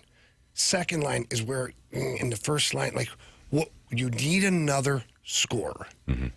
So that's, to me, what they've got to go get. Cardinals, they're missing power. I think we could probably all agree on that one, right? Or would you go in the pitching direction? You know where I'm going with this. And a lot of people are going, well, bullpen. Bullpen's volatile. Mm-hmm. The bullpen, the rest of the way out could be sensational. That's just the way bullpens work. Pitching, starting pitching, they need one. If you want to truly be a contender, you need to have one of the best starting rotations in baseball. Mm-hmm. It is the equalizer. It's like having a roster that's not great in football, but you've got one of the best quarterbacks in the league, mm-hmm. i.e. the Washington Commanders 2 years ago. That roster wasn't great. We saw it again last year. Mm-hmm. But Jaden Daniels was the equalizer every Sunday for the Commanders. It's the same thing in baseball with a starting pitching staff that absolutely shoves damn near every night.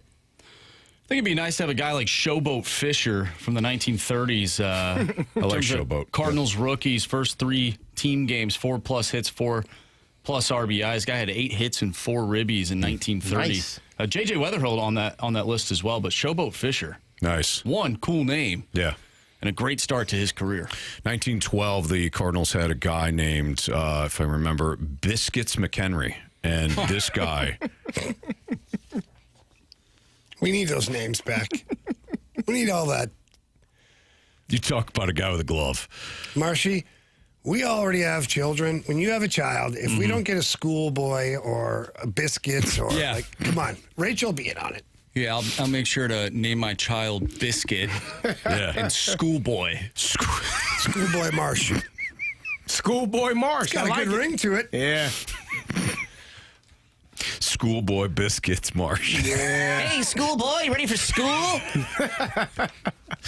You got to talk to him. Don't sleep through your alarm, schoolboy. You got to talk to him that way every time. You're going to start a trend for an entire generation. Yep. Yeah. Think about it, man. Yeah. Just all Jamie's asking is just consider it. Just talk about it. I'll bring it to the table. We'll see how it goes. Yeah. I'll push hard though for Schoolboy. Good. There you go. Please do. Well, I'm probably going to have to. At worst, it's his middle name. There you go. Thank you, Marsh. Behave, Jamie. What'd I do? Fill in the blank is next. If you got a fill in the blank statement, send it into the Air Comfort Service text line at 314-399-9646. We'll play fill in the blank next.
Exciting time of year in sports for sure.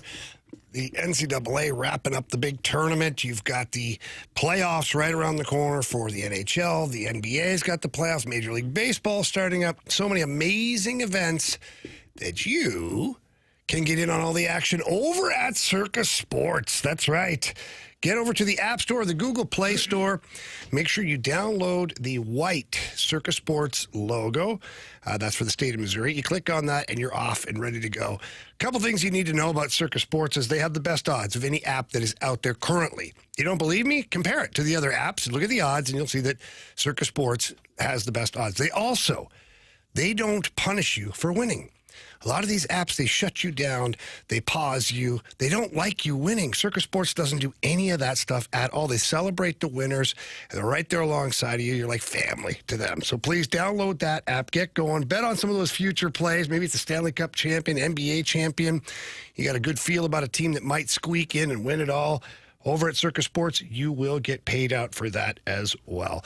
So please download the app. Have a great time with that. For any other information regarding the app or Circus Sports in Las Vegas, go to circusports.com. Again, that's circusports.com. Problem with gambling? Call 1-800-GAMBLER.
ESPN Sports Center.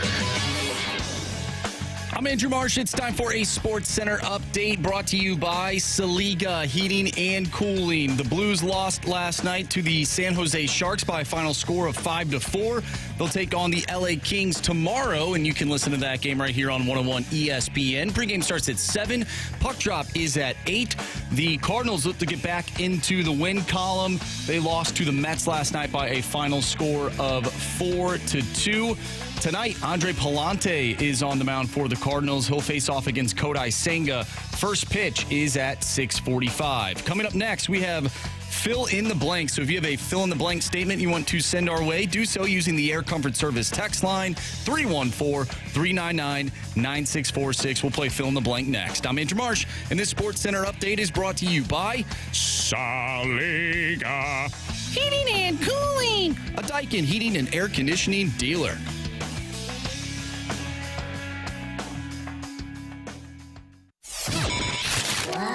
Blank, blank, blank, blank, blank. Fill in some blanks.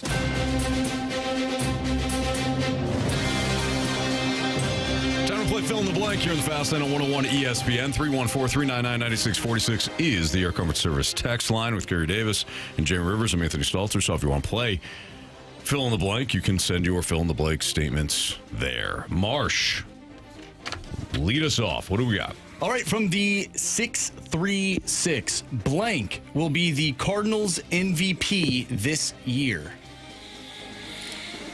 Gonna be the MVP. Alec Burleson. Oh, man, get out of my head. I like that. Yes. I was trying to think of who could be the most consistent Cardinal. Because Herrera's going to have moments. Walker and Gorman will have moments. J.J. Weatherholt will have moments. Maybe it's Mason Wynn. I'll go with Mason Wynn. Okay. Are we all picking someone different? We don't have to, Carey. For the exercise, probably helps, Carey. But you don't have to. You can pick the same guys if you want. We can pick someone different. Maybe give us better odds.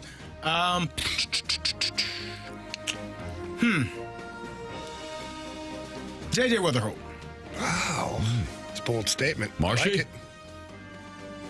Well, we already said Alec Burleson. I'll take Nolan Gorman. Wow. Nolan. 28 home runs this year. Wow. Okay. I like that. I can see it. I can see clearly now. The rain is gone. Nice. What a great song that is, too. From the 618, fill in the blank. See all obstacles Disappears. Makes me want to sit by the pool. Yeah. Does it disappear? I don't think so. I don't think it is either. It didn't sound right. I can see all the obstacles in my way. Isn't that what it is? Who cares, guys? It's my story. Obstacles. I don't know. Now I'm It wouldn't confused make sense to say "in my way." Now I need to know. Did somebody get on that? Is this like the bear thing? Yeah, the force is it fire the Smokey thing? the Bear thing? We got a Smokey Bear. Play with that aisle Come on, again. man. Let's go. Not Smokey the What are the Bear. lyrics? I don't know. I can see clearly now. The rain is gone. I can see all obstacles in my way. Well, it's Yeah, clear. okay. I can see all the obstacles in my way. Is that what you said? No, he said I can see all obstacles disappear. It didn't sound right, which threw off Marsh It's tonight. my song. It's not your song. It is. It's Johnny Mine's Nash's different. song. Is it Johnny Nash? It's Johnny Nash. Cool. Steve Nash's brother. Can you keep Kevin looking? Nash. Because maybe there's another line later in the song that uses that phrase. I'm looking at it right now. I'm not even seeing disappear. I'm trying to help Jamie out. I can see all obstacles in my It's way. my song. Jamie's been lied to his whole life. Yes. Maybe he just. Gone are the dark clouds that had me blind. Here's the rainbow I've been praying for. No, this is, I see. Oh, wait. All of the bad feelings have disappeared. There they go. There it is. A little confusion there. Thank you, Marshy. I think Jamie. I can make it now. The pain is gone. All of the bad feelings have disappeared. Yeah. Good job, Jamie. That's what Nice. I meant. That's what he meant. Stats and facts. We got to get it right, gentlemen. And facts. Nice job. Perfect. All right, from 618, fill in the blank. The Cardinals' best pitcher this year will be blank. Michael McGreevy. Yeah, Michael McGreevy. Based on 4 starts, Michael I think it's Libertor. McGreevy. I'll go with old Libby. Okay. Were you about to say Miles Michaelis? No. I thought I heard that. No, I wouldn't even accidentally say that. No. By Dustin. the way, he had a heck of a debut with the Nationals. Did he? No. Batting practice again? Washington has actually swung the bats incredibly well. They put up 13 against Philly yesterday, 4 in the first inning. That still wasn't enough. No, it was. Oh, I thought you were talking about. Yeah. Oh, no, not on Moss Michaels. No, I didn't see his start. No, Corey Weimer is hitting, I think, 1,000. It's really good. Yeah. He's a Hall of Famer already. Mm-hmm. Sign him up. No doubt. From the 618, the Blues will trade blank this summer. The Blues will trade Doug Armstrong. Doug Armstrong to the Toronto Maple Leafs. Let me stop it right there. What are they going to trade? I think they're going to trade Colton Parayko. No, we just had that conversation on why they already shouldn't. tried. Tyler Tucker. What? We've been. Why is that on the radar? We've already. Teams are listening. Few teams are listening on Tyler Tucker. Oh no! Wait! Can I have mine back? Who you got? Pavel Buchnevich. Still a great 200-foot player, goal scorer, and somebody that other teams are going to want. And Anthony, he leads the team in assists on the power play. Exactly. 10 of them, to be precise. You tell me you don't want that on your team? Montreal? So you all Philly? Didn't like my answer. Anyone? You didn't like my answer? What was your answer? Actually. Colton Parayko? No, I don't like your answer. At all. I don't like your guess. They literally tried to do it already. Yeah, but they know better now. That was a while ago, though. Was it? Yeah. It was a long time ago. It was a long time ago. It was 3 weeks ago. A lot of days ago. You know what? Lots happened since then. Okay. Anthony, Yachty's ruptured ball wants your guy gone, the guy that you choose all the time for Light the Lamp. Well, Cam Fowler? No. That would be Jordan Kyrou. Roozy, as they say. Yeah. Yeah. I'm surprised that some Blues fans want him gone. That's news to me. I've never seen his name come up on any of the text line or anything. Yep. I mean, never, Bob. Never seen it? No, it's weird. Yeah. You guys must have a different I guess they see something different text line than I have. That's It's crazy. It's crazy, man. It's crazy. All right, from the Intimidator, JJ Weatherholt will be blank in 3 years. We'll be blank in 3 years. Rich. I like that. He gonna get paid. He will be a 2-time All-Star. Oh, wow. Oh, I like that. 2-time. 2-time. That's a good one. Yeah, that's Thank a really you. good one. It's a really good one. Thanks, guys. Surprising. I don't think I can do better than that. What? I said I don't think I could do better than that. You just tossing in the towel. No, I think that was a good answer. Thank you, Carey. That's the I best appreciate answer. it. Did you give one? Oh, you said Rich. At least it's an answer. What did you give? Nothing. He will be a St. Louis Cardinal. Oh, my God. That's actually, I like that. You There know, you go. Because normally Carey would go, Tampa Bay Ray, you know? Nah. Maybe a Dodger. Maybe. Yeah, that's true. That's a good Probably, point. actually. Yeah. Good call. All right, it's Fast Lane on 101 ESPN. We're going to play Beat the Streak, and this is it for Bet the Board. Marsh. Is it? Is it the last day? Insurmountable lead. Actually, there's one more day. Oh, okay.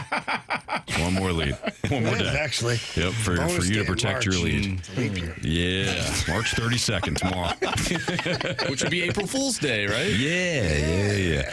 All right, Bet the Board, Beat the Streak next on 101 ESPN.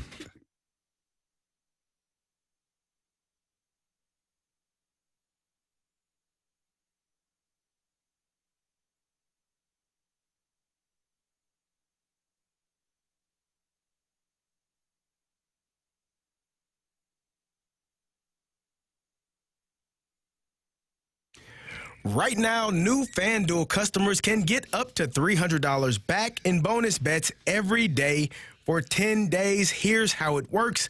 Place any bet with FanDuel. using the Bet Reset token, and if it doesn't win, you'll get up to $300 back in bonus bets every single day. And if you're looking at the Cardinals tonight, maybe you want to go over in runs scored. Maybe you want to go Cardinals on the money line. Maybe you want to take Juan Soto for a hit run RBI. Your choice, whatever you want to do, you can do it. Just visit FanDuel.com/local to sign up today. That's FanDuel.com/local to sign up. FanDuel, play your game. You must be 21 plus and present in Missouri. Bonus bets are non-withdrawable and expire 7 days after receipt. Tokens are received in increments of 1 per day. Restrictions apply. See terms at sportsbook.fanduel.com. Gambling problem? Call 1-800-GAMBLER. That's 1-800-GAMBLER.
I want to hit baseballs. All of my successes depend on me. You're ready to hit. The hits just keep on coming. And his first big league hit is a bullet up the middle. Time to play Beat the Streak here in the Fast Lane on 101 ESPN. This is where we select one player in either lineup of the Cardinals game, for the Cardinals game. And if that player gets a hit, we keep the streak going. If not, we're going to start back with 0. So, Marsh, before we welcome our new Beat the Streak contestant, how's everybody doing in terms of the streaks? All right, so I have a streak of 2. Carey has a streak of 2. Jamie has a streak of 1. Oh. And Anthony, you have a streak of 2. And who do we have for our listener? Today we have Bernie. What's up, Bernie? Hey, guys. How you doing? Happy to be here. Well, we're happy to have you on. Now, Bernie, you're jumping in here at a time, unfortunately, where we all have at least 1 point. So you are going to select 5th. But I know you're going to take that opportunity. You're going to run with it, and you got a streak of 10 coming. I feel it, Bernie. I do. Blind squirrel finds a nut every once in a while. Very true. I like that. Yep. This is true. Thank goodness. Okay. Marshy. Yes. Who's your horse tonight? I'm going with Francisco Lindor. Wow. He's faced Andre Palante 13 times, and he has a batting average of .462. Is that good? It's pretty good. So I'm going to roll with Francisco Lindor. And if he happens to go 0 for gopher, well, I don't see that as a bad thing. Yes, you do, because your streak would be over. You're playing the game. It's early in the year. You're playing the game. You want to win. Carey. Give me Juan Soto. Oh. You ever challenge yourself ever? That was funny. Give me Alec Burleson. Oh, give me Alec Burleson. We're way off the board with this one. Who are you going with, I Jamie? don't know. I'm just angry. It's just angry. I guess so. I don't know why. I don't either, really, to be honest. Give me that JJ Weatherholt. I'm really going on the lead. Why didn't you take him then?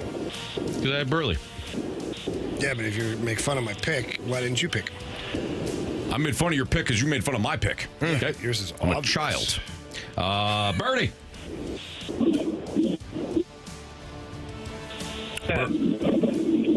Bird, who do you want? Let's go with Bo Bichette. Bo Bichette it is. All right. Nice. All right, so Bernie just selected Bo Bichette. Marshy took Lindor. Carey has Juan Soto. I have Alec Burleson. And Jamie went with J.J. Weatherholtz. That's it. That's the picks for Beat the Streak. Bernie, good luck to you. Hopefully we talk to you again tomorrow. Awesome. Thanks, guys. Take care. You too. Thank you. From Beat the Streak to Bet the Board.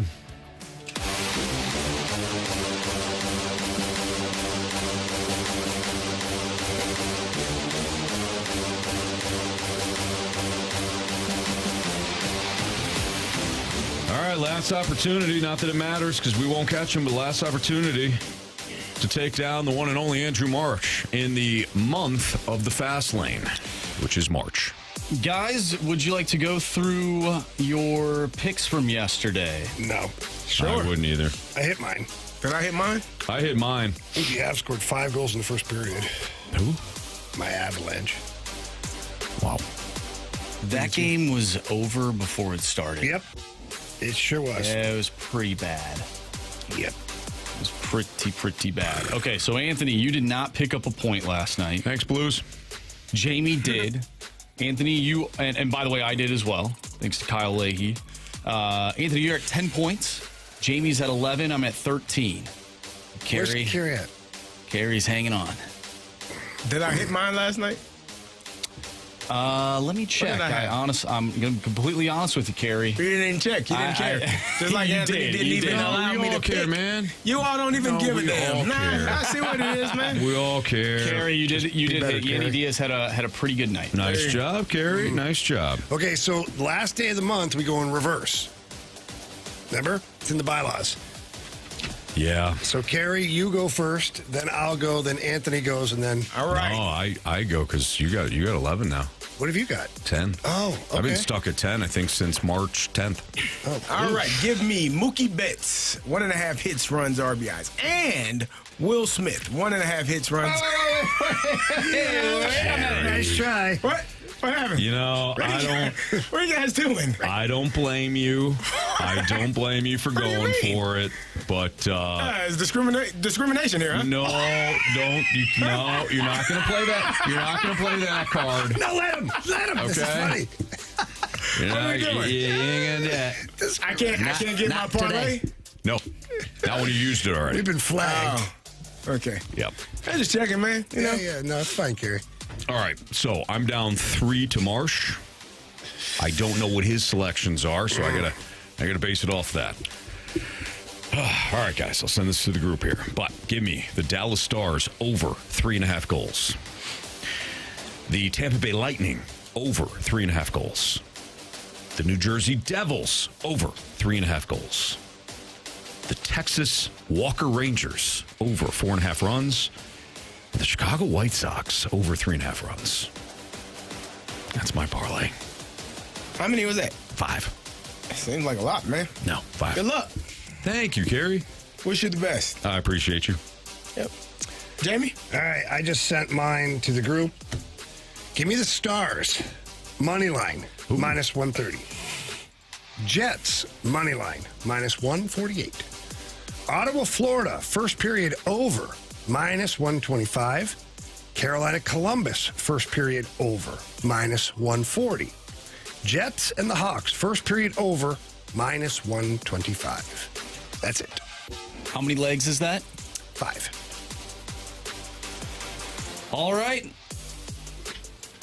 I am going to go with Shohei Ohtani. 7+ strikeouts tonight as they face off against the Cleveland Guardians. That is at minus 106. Outs recorded over under for Shohei Ohtani, over 16.5.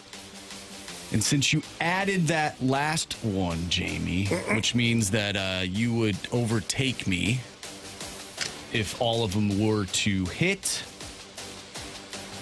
I don't think they will. I'm going to stick with 2. Okay. I had 2 written down. I don't want to change it based on what you have going on. I'm going to stick to what I have. Ohtani, 7+ strikeouts, over 16.5 outs recorded. So that's 6 innings, right? No? So 18. I need him to go at least 5 2/3. Okay. All right. Well, Marsh, if he holds on, he will be the month of March winner, and we start anew tomorrow. And credit to him, because that would be a heck of a parlay. And I'll already congratulate you, Jamie, on winning, because you always win. Wow. I mean, see what you did there, and I absolutely hated it. We both have 5-team parlays. Mm-hmm. Yeah, but you would only tie. You would only tie. He would win. Your math sucks. No, my math doesn't suck. I didn't know what he had. And you know why I didn't know what he had? Because of you. He should have the advantage. He should have the advantage. He had a great month. Why should he be handicapped? You only put the damn rule in place because you're usually in front. That's all it was. You know what, Carey? Just saying, that's keep what your it opinions was. to yourself over there, Mr. Discrimination. That's all that was, too. That's what it is for me, too. Yeah. Biggest question of the day. Blood. Next on 101 ESPN.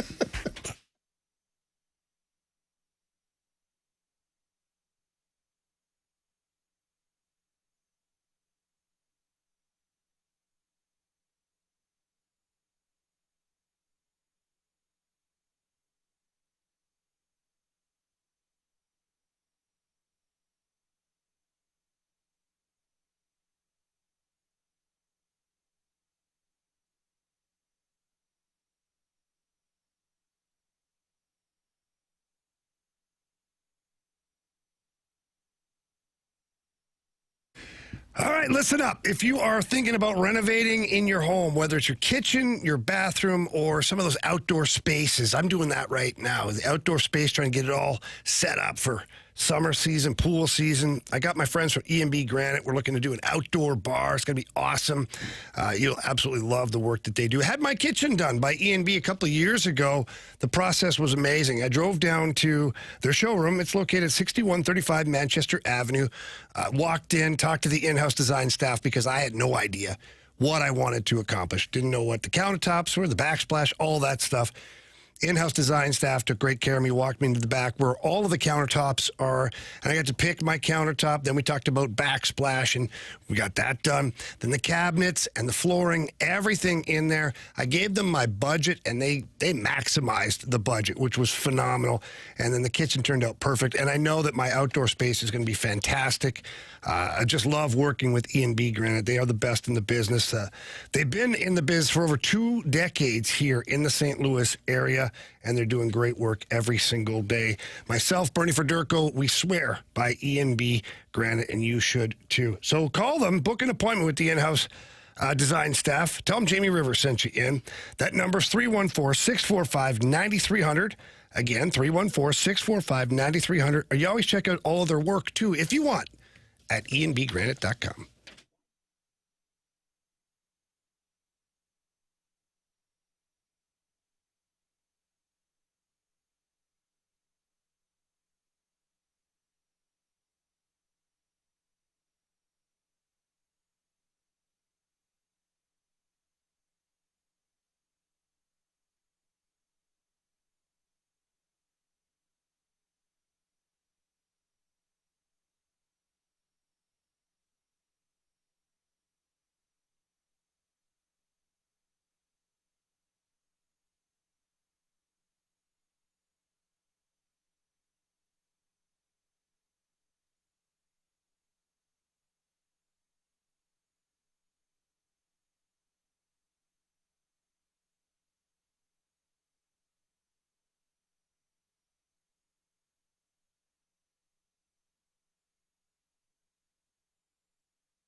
It's time for the Fast Lane's biggest question of the day. Presented by Banner Construction, the experts in James Hardy siding.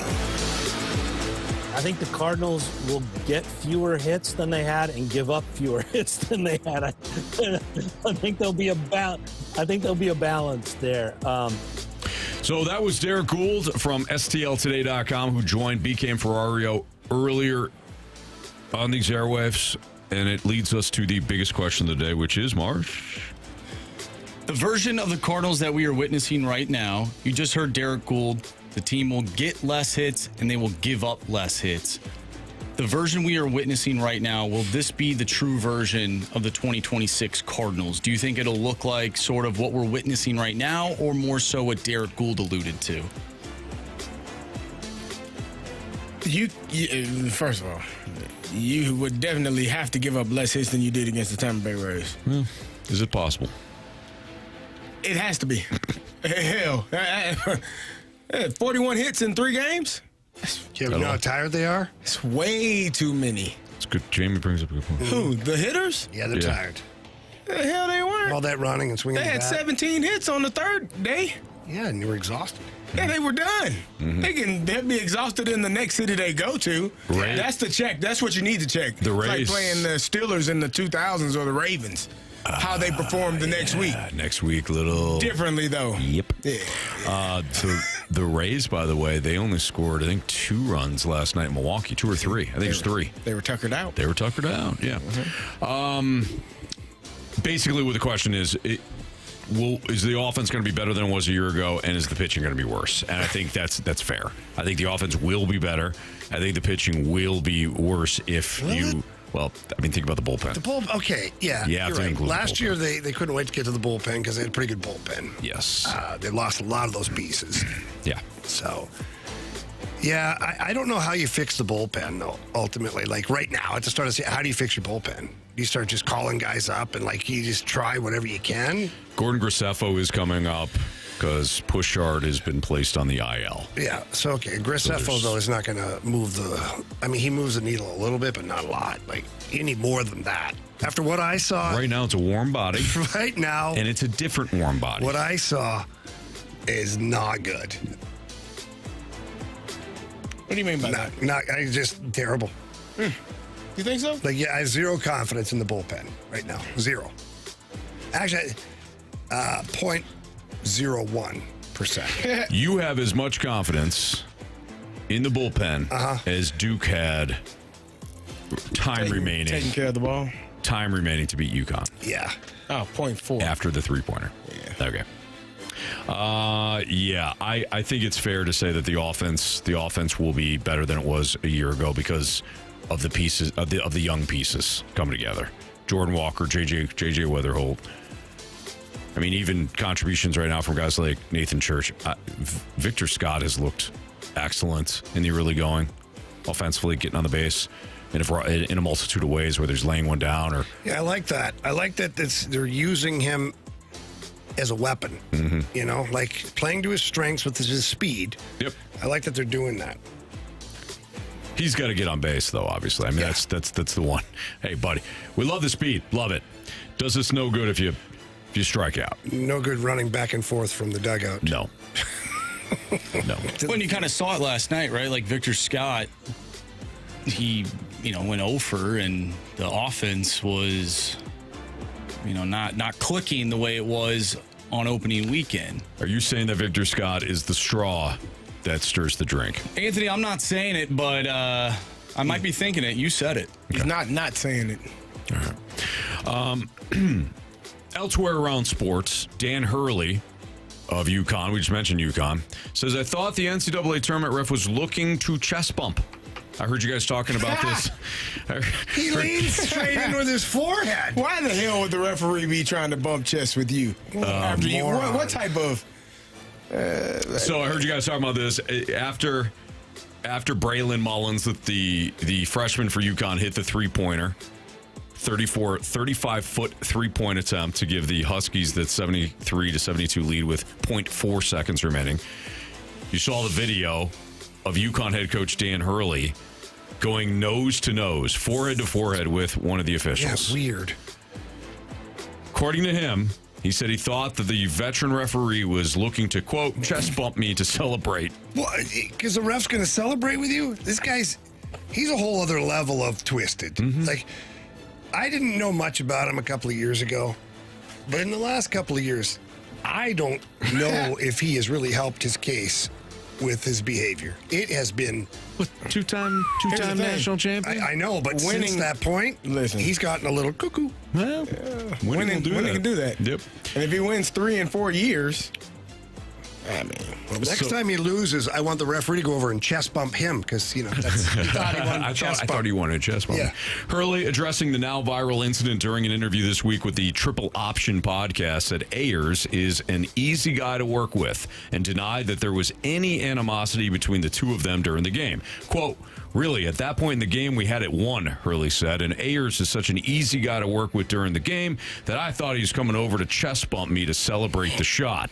Hurley was not called for a technical foul, and UConn ultimately won after Duke's desperation inbounds attempt was denied, securing the Huskies' 8th Final Four trip and their 3rd in 4 years under Hurley. The NCAA announced its 11 officials for the Final Four on Monday, one day after UConn rallied from the 19-point deficit to beat Duke. Hurley referred to Ayers as a cool-ass ref, adding that they had positive interactions throughout the game. It's not like that for me with him, Hurley said. My experience with him has been, we haven't won every game, I haven't agreed with every call, but in no way was that me and a ref that I had been at their throat the entire game.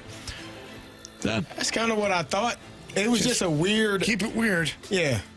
I didn't think it was anything malicious when he did it. I just thought it was odd. It was almost like an out-of-body experience for him. Maybe. Who knows? But he's a quirky kind of guy, and it works for him. Obviously, he gets really good players. He's in the Final Four for the third year out of 4 years with an opportunity to win a championship. Not going to happen because you got to play the fight in the line. Sorry, dude. But, yeah, good luck to those guys. Damn Huskies. Just weird. Carey, bro. I didn't have an opportunity to ask you this yesterday. Yeah, man. This is kind of a return to the scene of the crime You don't have to. in certain ways. Hey. We don't have to do that. I hear him out. Any concerns after the last time the Illini played UConn in the NCAA tournament? And what transpired? What do you mean, Anthony? That UConn's 40-0 run It was in 30. the second half. It was 30. My apologies. Yeah. The 30-0 run. Well, do I see that happening again? Hell no. Nah, You know what I mean? better Illini team. I mean, and how the hell would that happen twice? Yeah, I mean, make a shot. Like if you see the jerseys, free throw. you're like, you'd start to panic a little bit. Like in a shoot around or something. The game's over at shoot around. Shoot around. Well, we don't have to worry and you're about looking those up into the banners. rafters and you see all the banners and you say, not- my team's going to lose and you we feel don't it. have to worry about That's what those happens when banners. you're an orange and blue team. Nah. Go orange. And blue. Big orange. What the hell is he doing? Let's go, baby. Final Four Orange is this and blue. Saturday. We'll have the games for you right here on 101 ESPN. Orange and blue. That's Syracuse, Carey. There we go. Guys, how about this? Speaking of basketball, Richard A. Chaffetz, chairman of Chaffetz Group and longtime St. Louis sports investor and philanthropist, has taken an ownership stake in the National Basketball Association's Portland Trailblazers. Really? That's a great investment.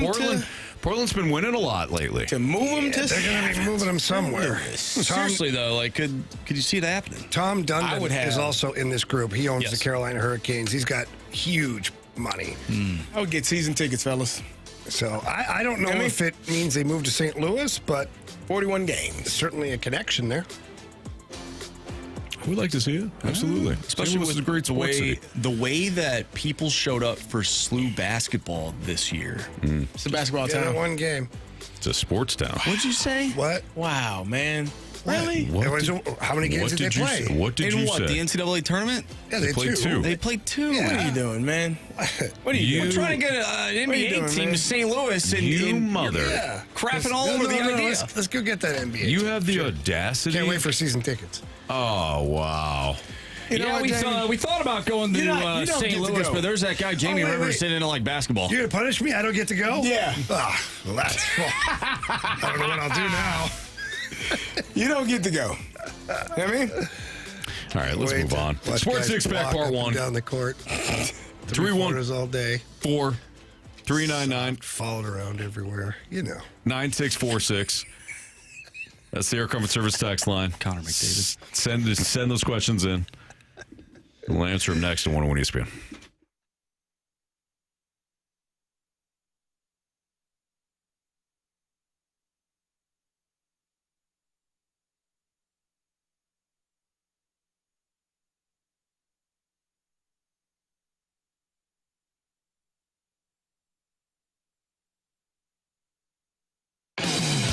Oh, the weather is getting nicer. Pretty soon, summertime will be here.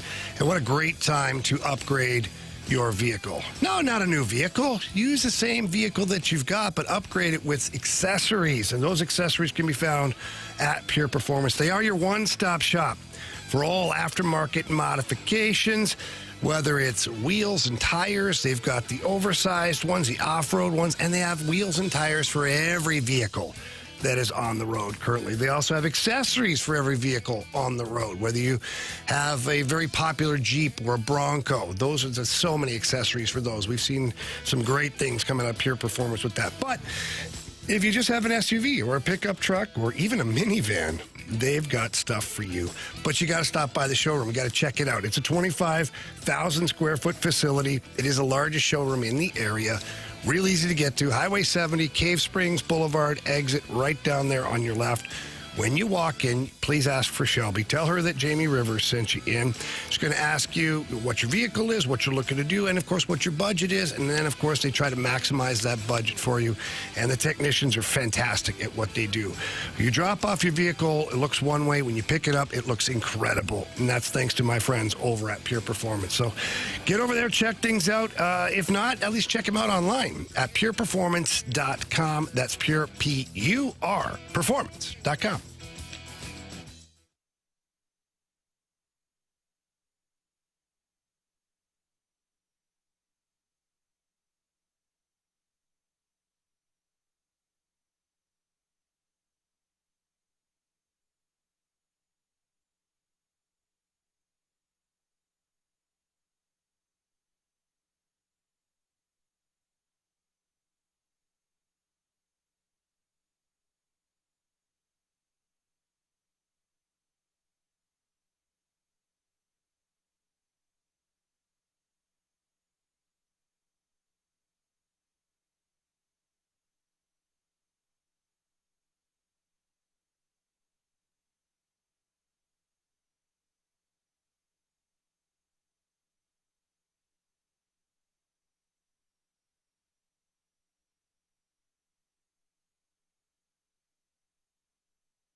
It's time for the Fast Lane to answer your sports questions. I want to ask you a bunch of questions. I want to have them answered immediately. Asking me all these weird questions. Answer the question. Answer the question. Answer me! Refreshed by Urban Chestnut. Urban Chestnut Swickle Light Premium Light Beer. Live your lifestyle, St. Louis. Time for the Sports Six Pack. 314-399-9646 is the Air Comfort Service text line. If you have a question for us, we've got 2 Sports Six Packs on your way. So feel free to send in your questions to the Air Comfort Service text line. Marshy, question 1. Question number 1. From the 636, thoughts on how Brendan Donovan is playing in Seattle? He's been awesome. This guy's a Hall of Famer now. He hit a home run on opening day, had a home run on Sunday night, another couple of big hits last night for the Mariners, who knocked off the Yankees. Luis Castillo looked fantastic. But, yeah, Donovan has been, for the Mariners, everything that they had hoped and wanted. He's been fantastic. Are you surprised? I was about to say, Carey, you literally took the words, those exact words out of my mouth. Are we surprised? Are we surprised by that? Are we surprised? No. This is what he does, man. We knew the Cardinals were giving up an excellent player. Well, the Cardinals knew that, too. Yeah. And you tip your cap and you say, Donnie, congrats, man. Go for Keep it, man. playing. Hopefully you get that championship. You know what I mean? Mm-hmm. Unless you're playing the Cardinals. I do know that having been in Seattle not too long ago, they are all about this is the big year. So the fact that they made that trade for Brendan Donovan, they feel like they have all the pieces to be a World Series champion. Yeah, good for them. Yeah. I don't blame them. They were one out. Good for them. They were one out away from winning it last year. So I don't blame them. They're one out from getting to the World Series. Thank you. Winning a pennant and going to the World Series. They were. You said it. Stats and facts. My bad. Thank you. Because you don't want to. Thank you. Hop over his team. Hear me? Hop over my team. His team. Oh. Who's my Blue team? Jays. That's Mama's team. That's your team too. That's my mom. You were proud of him. I was proud of them. It was a lot of fun. Good luck to those guys. Yeah, and gals. They're tied in first right now. They're doing okay. Question number 2. All right, from the 314, who was the player on a team you played on or covered that had the most unfulfilled potential? A guy you were shocked did not become a star. Ooh. I mean, it would probably be, usually that is due to injury.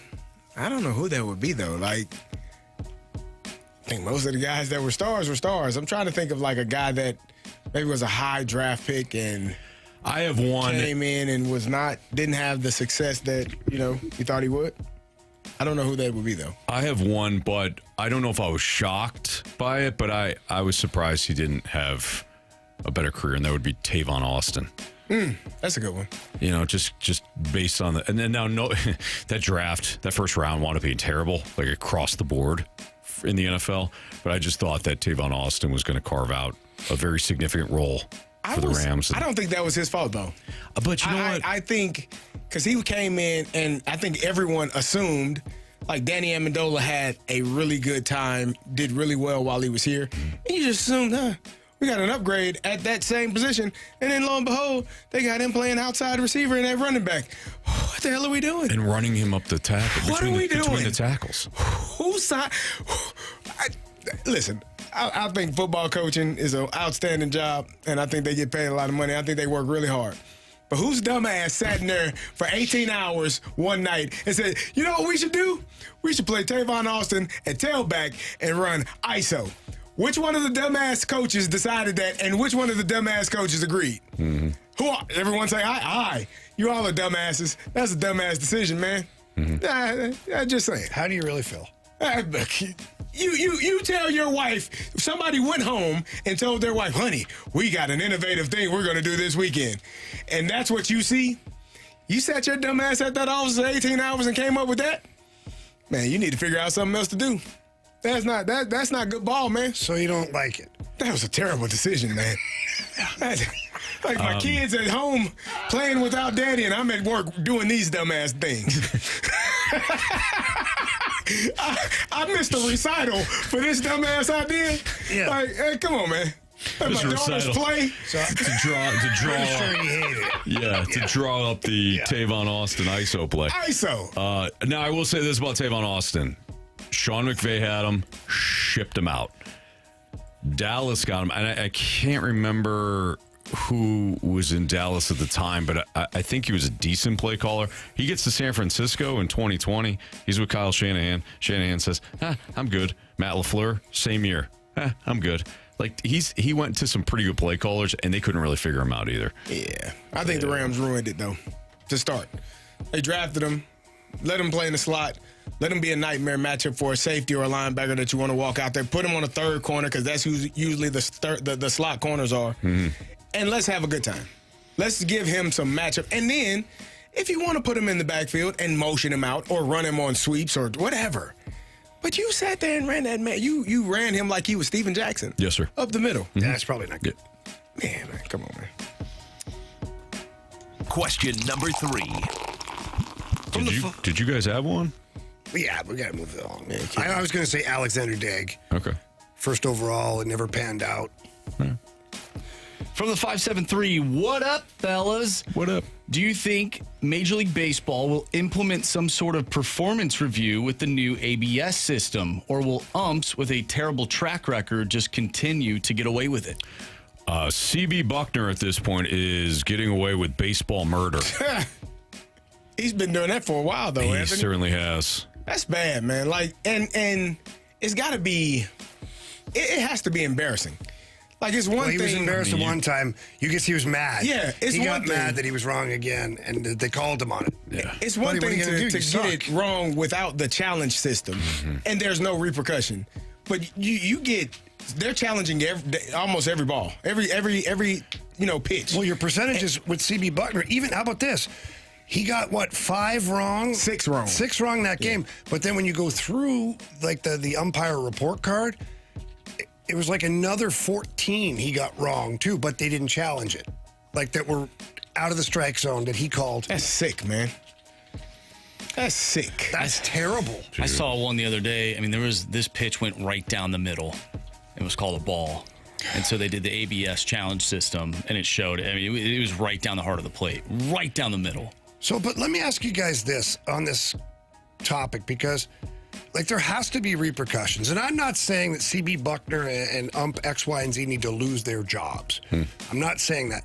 But what I am saying is that if you see a pattern like this, Major League Baseball has to say, you know what? You're just not allowed behind the plate anymore.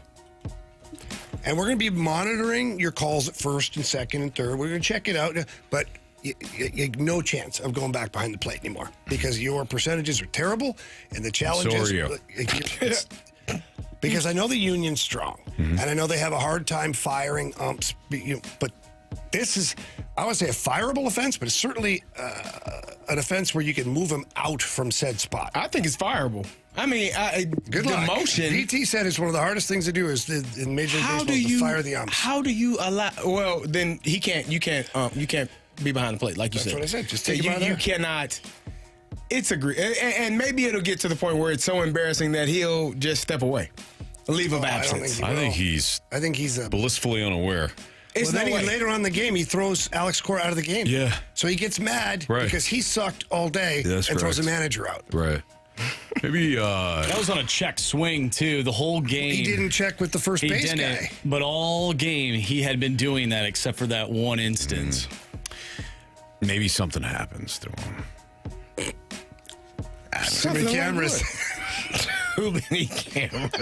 Too many cameras. Too many cameras. All right. We'll continue our Sports Six Pack with part 2 next. 314-399-9646. That's next.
101 ESPN Sports Center. I'm Andrew Marsh. It's time for a Sports Center update brought to you by Universal Windows Direct. The Cardinals back in action tonight, taking on the New York Mets. Andre Palante on the mound. He'll face off against Kodai Senga. First pitch tonight, 6:45. The Blues, they'll be back in action tomorrow after losing to the Sharks last night by a final score of 5-4. Tomorrow night, right here on 101 ESPN, you can listen to the Blues take on the LA Kings. Pregame starts at 7. Puck drop is at 8. Coming up next, we have part 2 of the Sports Six-Pack, so get your questions in if you have not done so already to the Air Comfort Service text line 314-399-9646. We'll answer your questions next. I'm Andrew Marsh, and this Sports Center update is brought to you by Universal Windows Direct. You'll be saying, I love my windows.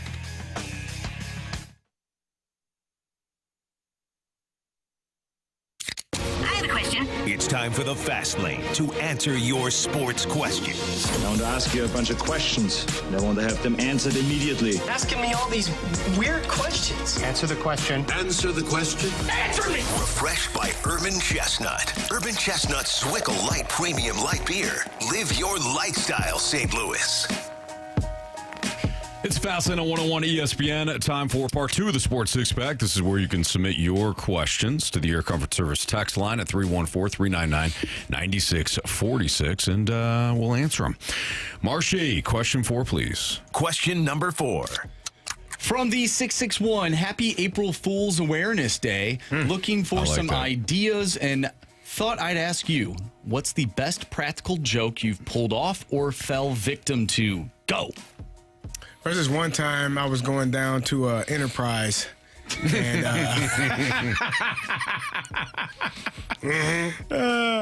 Jamie knows it.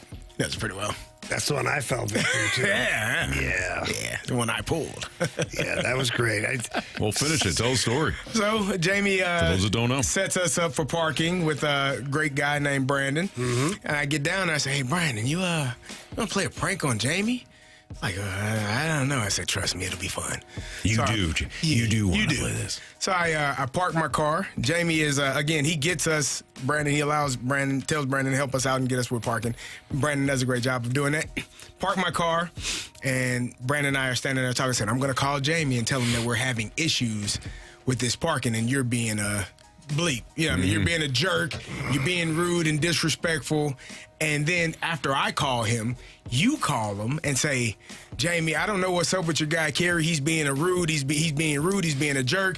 He's being a complete blank. And you need to get down here as quickly as possible. So we both call. I call first. Brandon calls next.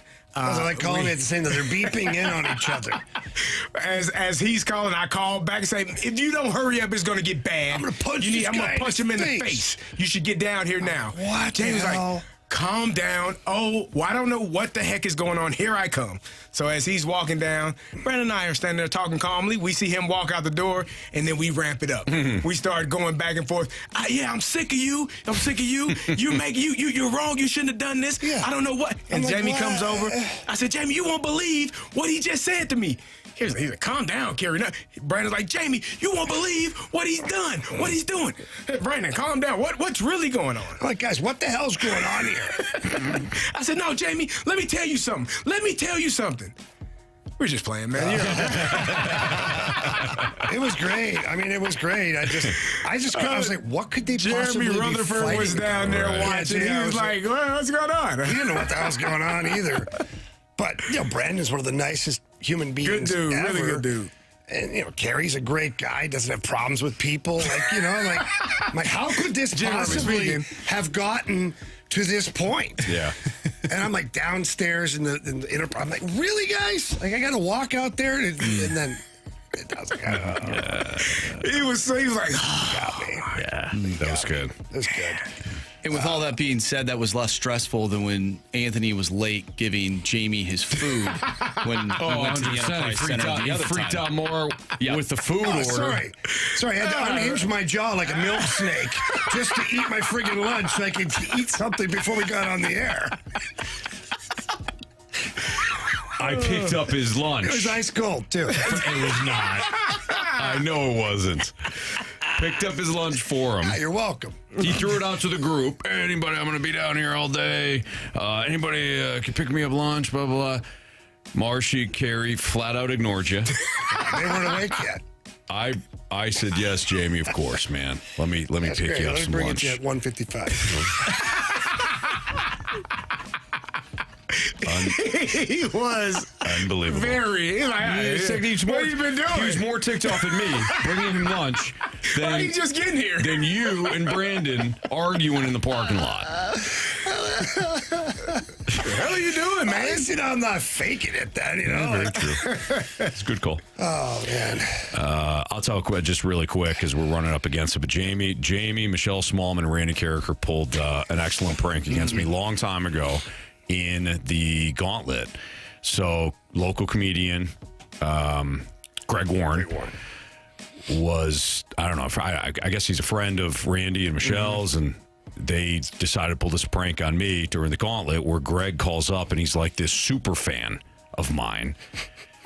And Michelle and Randy gave him a bunch of stuff that like they knew personally about me that I may or may not have shared on air. Like just simple stuff like, there's a pond in my backyard, stuff like that. So Greg started to amp it up. Yeah. Jamie was in on it. So Jamie was kind of like feeding me, like he's looking at me like, I'm like, what is this? So Greg would be like, "Hey, Anthony, I know your dad's a big Yankees fan." Like it started with obvious stuff that if you listen to the show, you know, and then it got to be like, "Yeah, and of course you got the pond in the backyard." And I'm like, what? Oh man. But it was Greg Warren, the comedian. It was very well done, very funny. I've not gotten my revenge yet on Randy or Michelle, but I will. Oh man, that was awesome. And it'll be awful too. It'll be awful. I'll tell a quick one from when I was a teenager. Growing up in Canada, we have the call ID wasn't really a thing yet at this point, and so I called the neighbor across the street. I don't know if I've ever told you this. I don't know if you did. I don't know. And I had their the phone book. You can find their number. Call the neighbor. I'm like, the new pizza chain was called Pizza up there. I'm like, hey sir, Pizza here. We're new in the area. We're having a little contest for you here. If you answer the question right, you get a free large pizza of your choice. Guy goes, oh, okay, sure. Okay, great. Who was Agent 007? Why, James Bond? I'm like, all right, well, you win. All right. All we need from you is your name, please. Your complete address, blah, blah, blah, blah. Great, thank you. Pizza's on the way. Then I call the pizza place and order a pizza as that guy. So I look at my buddy go, watch this. And so the pizza guy arrives, and the guy answers the door. He's like, yeah, and you can tell he's like, no, I won the pizza. He said, what do you mean you won? You owe me, whatever, $25 for the pizza. No, I won it. I answered 007. They argued back and forth for like 10 minutes. We didn't call you. Finally, the guy leaves with the pizza. When the other guy's mad, and everything. I'm like just chuckling myself. So that's terrible. That's a pretty good one. That's a pretty good one. All right, we're going to cut off the Sports Six Pack because we're going to wrap things up next on 101 ESPN.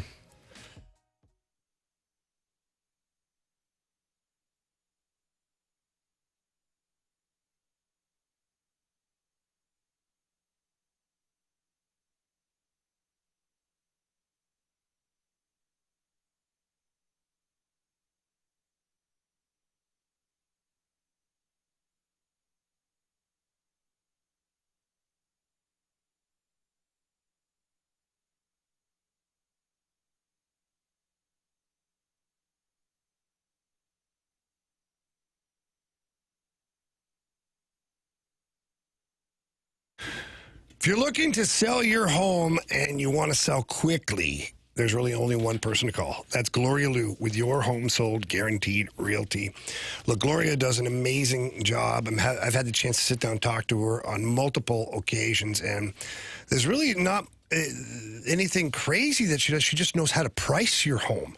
And that's the key to things. If you ask for the wrong price, one, you either leave money on the table, or two, your house sits on the market, then you have to lower your price, and then everybody's wondering why your house is still sitting there a month and a half into it. Well, Gloria Liu gets you offers immediately. Talked about this before. Our guy Lance down the hall listed his home. 2 days later, gone, sold. And Gloria Lou also has over 24,000 buyers in waiting. What does that mean? It's a library of people who are waiting to buy a home. So the moment she puts your home on the market, there's a large percentage of those people that qualify for your home. So let the bidding begin. In fact, if you're thinking about listing your home right now, your home might already be sold. You just don't know it yet. But you do have to pick up the phone and call Gloria Lou for this amazing service. Tell her Jamie Rivers sent you in. Her number's 314-325-6888. Again, that's 314-325-6888. Or you can always visit GloriaHasTheBuyers.com.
Fast Lane on 101 ESPN. If you missed anything from today's show, you can always download the podcast available at 101ESPN.com or on the 101 ESPN Dobbs Tire and Auto Centers mobile app.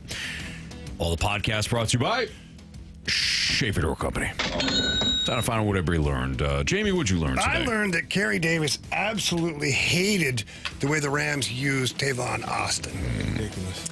Like, really. I wasn't sure for most of what he was saying to the very end. Yeah. But now I'm positive that he hated it. That makes sense. Yeah. Made no mistake about it, man.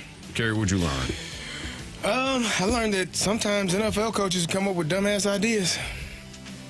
Yeah. Like using Tavon Austin to run the ISO. What are we doing, man? There he goes again. Not great. What are we doing? That's a terrible idea. Marshy, what'd you learn? I learned that Ramon Urias may be the next Taylor Motter for Ollie Marmol. Yeah, but at least he's got a Gold Glove on his resume. Like, it's not like, come on. Show the guy a little love. I think he's playing in too many games this early in the season. That's just, it's too much for my taste. Okay, I can agree with that. Just don't call him Taylor Motter. He played probably more than he should have. Yeah, but he didn't have a Gold Glove. He played sound defense, right? Mite sauce? No. Urias. I learned that I'm better picking home runs for Jamie than I am for myself. Oh, yeah, that's tough. Thank you for that, by the way. You're welcome. It was very nice of you. That's very, very, very kind of both of you all. Yeah. It's not like somebody else in this room that'll sewer you with a bet the board, you know? You got a few weeks for you. You know what I mean? You do good deeds, you get good picks. You know what I mean? Okay. That's a good way to look at it. All right, Marsh. Would you like to do 3 stars? Yeah, why don't we get that out of the way? It's time for the Fast Lane's 3 Stars of the Day, presented by Circus Sports. No bet fees ever with the world's largest sports book, now at your fingertips in Illinois and Missouri. Our 3rd star of the day goes out to seeing all the obstacles disappear. Yes. Yeah. I can see clearly now. The rain is gone. I can see all obstacles disappear. Yes, See, it works, Something guys. like it. Yeah. It's just not It the... sounds It's right. my song. Not the line. Jamie, it sounds right. Yeah. You go ahead. Thank you. Yeah, no problem. Our 2nd star of the day goes out to Man Build. Yeah. Builds. Yes. Yeah. Get older. That man build. Man Build, yes. Important. And how do you get that man build, gentlemen? Mentality, of course. Oh, 2 of different course. locations, one in South County, one in Chesterfield. Stop by today. And our 1st star of the day goes out to old-time baseball names, including Showboat Fisher, Schoolboy Marsh, and Biscuits McHenry. Let's go. Nice. Biscuits McHenry. That's just good stuff all around. Yep. All right. By the way, I saw a tweet by Adam Schefter, a report by Adam Schefter, that Tiger Woods has decided to step away from golf and to concentrate on his health. So that's the latest on the Tiger Woods situation. Good for him. Yeah, got to do what you got to do. Probably a good idea. Probably a good idea. We got a text from the 314. Love you guys. You always make me laugh. Oh, thank you. And Curb Stomp said, you guys make a perfect team. Another banger today. Oh, thank you. Yeah, Thank you very appreciate much. you. Thank you. Appreciate you big time. Yeah. Tomorrow night, Blues and Kings, pregame at 7 o'clock, puck drop at 8 o'clock. So I'm sure we'll take a look at that game. Tonight, you've got Mets and Cardinals. Senga versus Palante. Andre Palante on the bump tonight. Going to be interesting to watch Andre Palante. OAP. He's kind of the one that you would circle first if he gets replaced. Starting rotation. The guy that started the other day didn't look very good either. Yeah. A little better of a track record on that guy. Is it really? Not by much. Well, but- I was going to say that. Yeah. Hey, everything will be fine. Go Guards. Everything will be just fine. That'll do it for us. For Andrew Marsh, for Carey Davis, for Jamie Rivers, I'm Anthony Stalter. Everybody have a great night. We appreciate each and every one of you. See ya.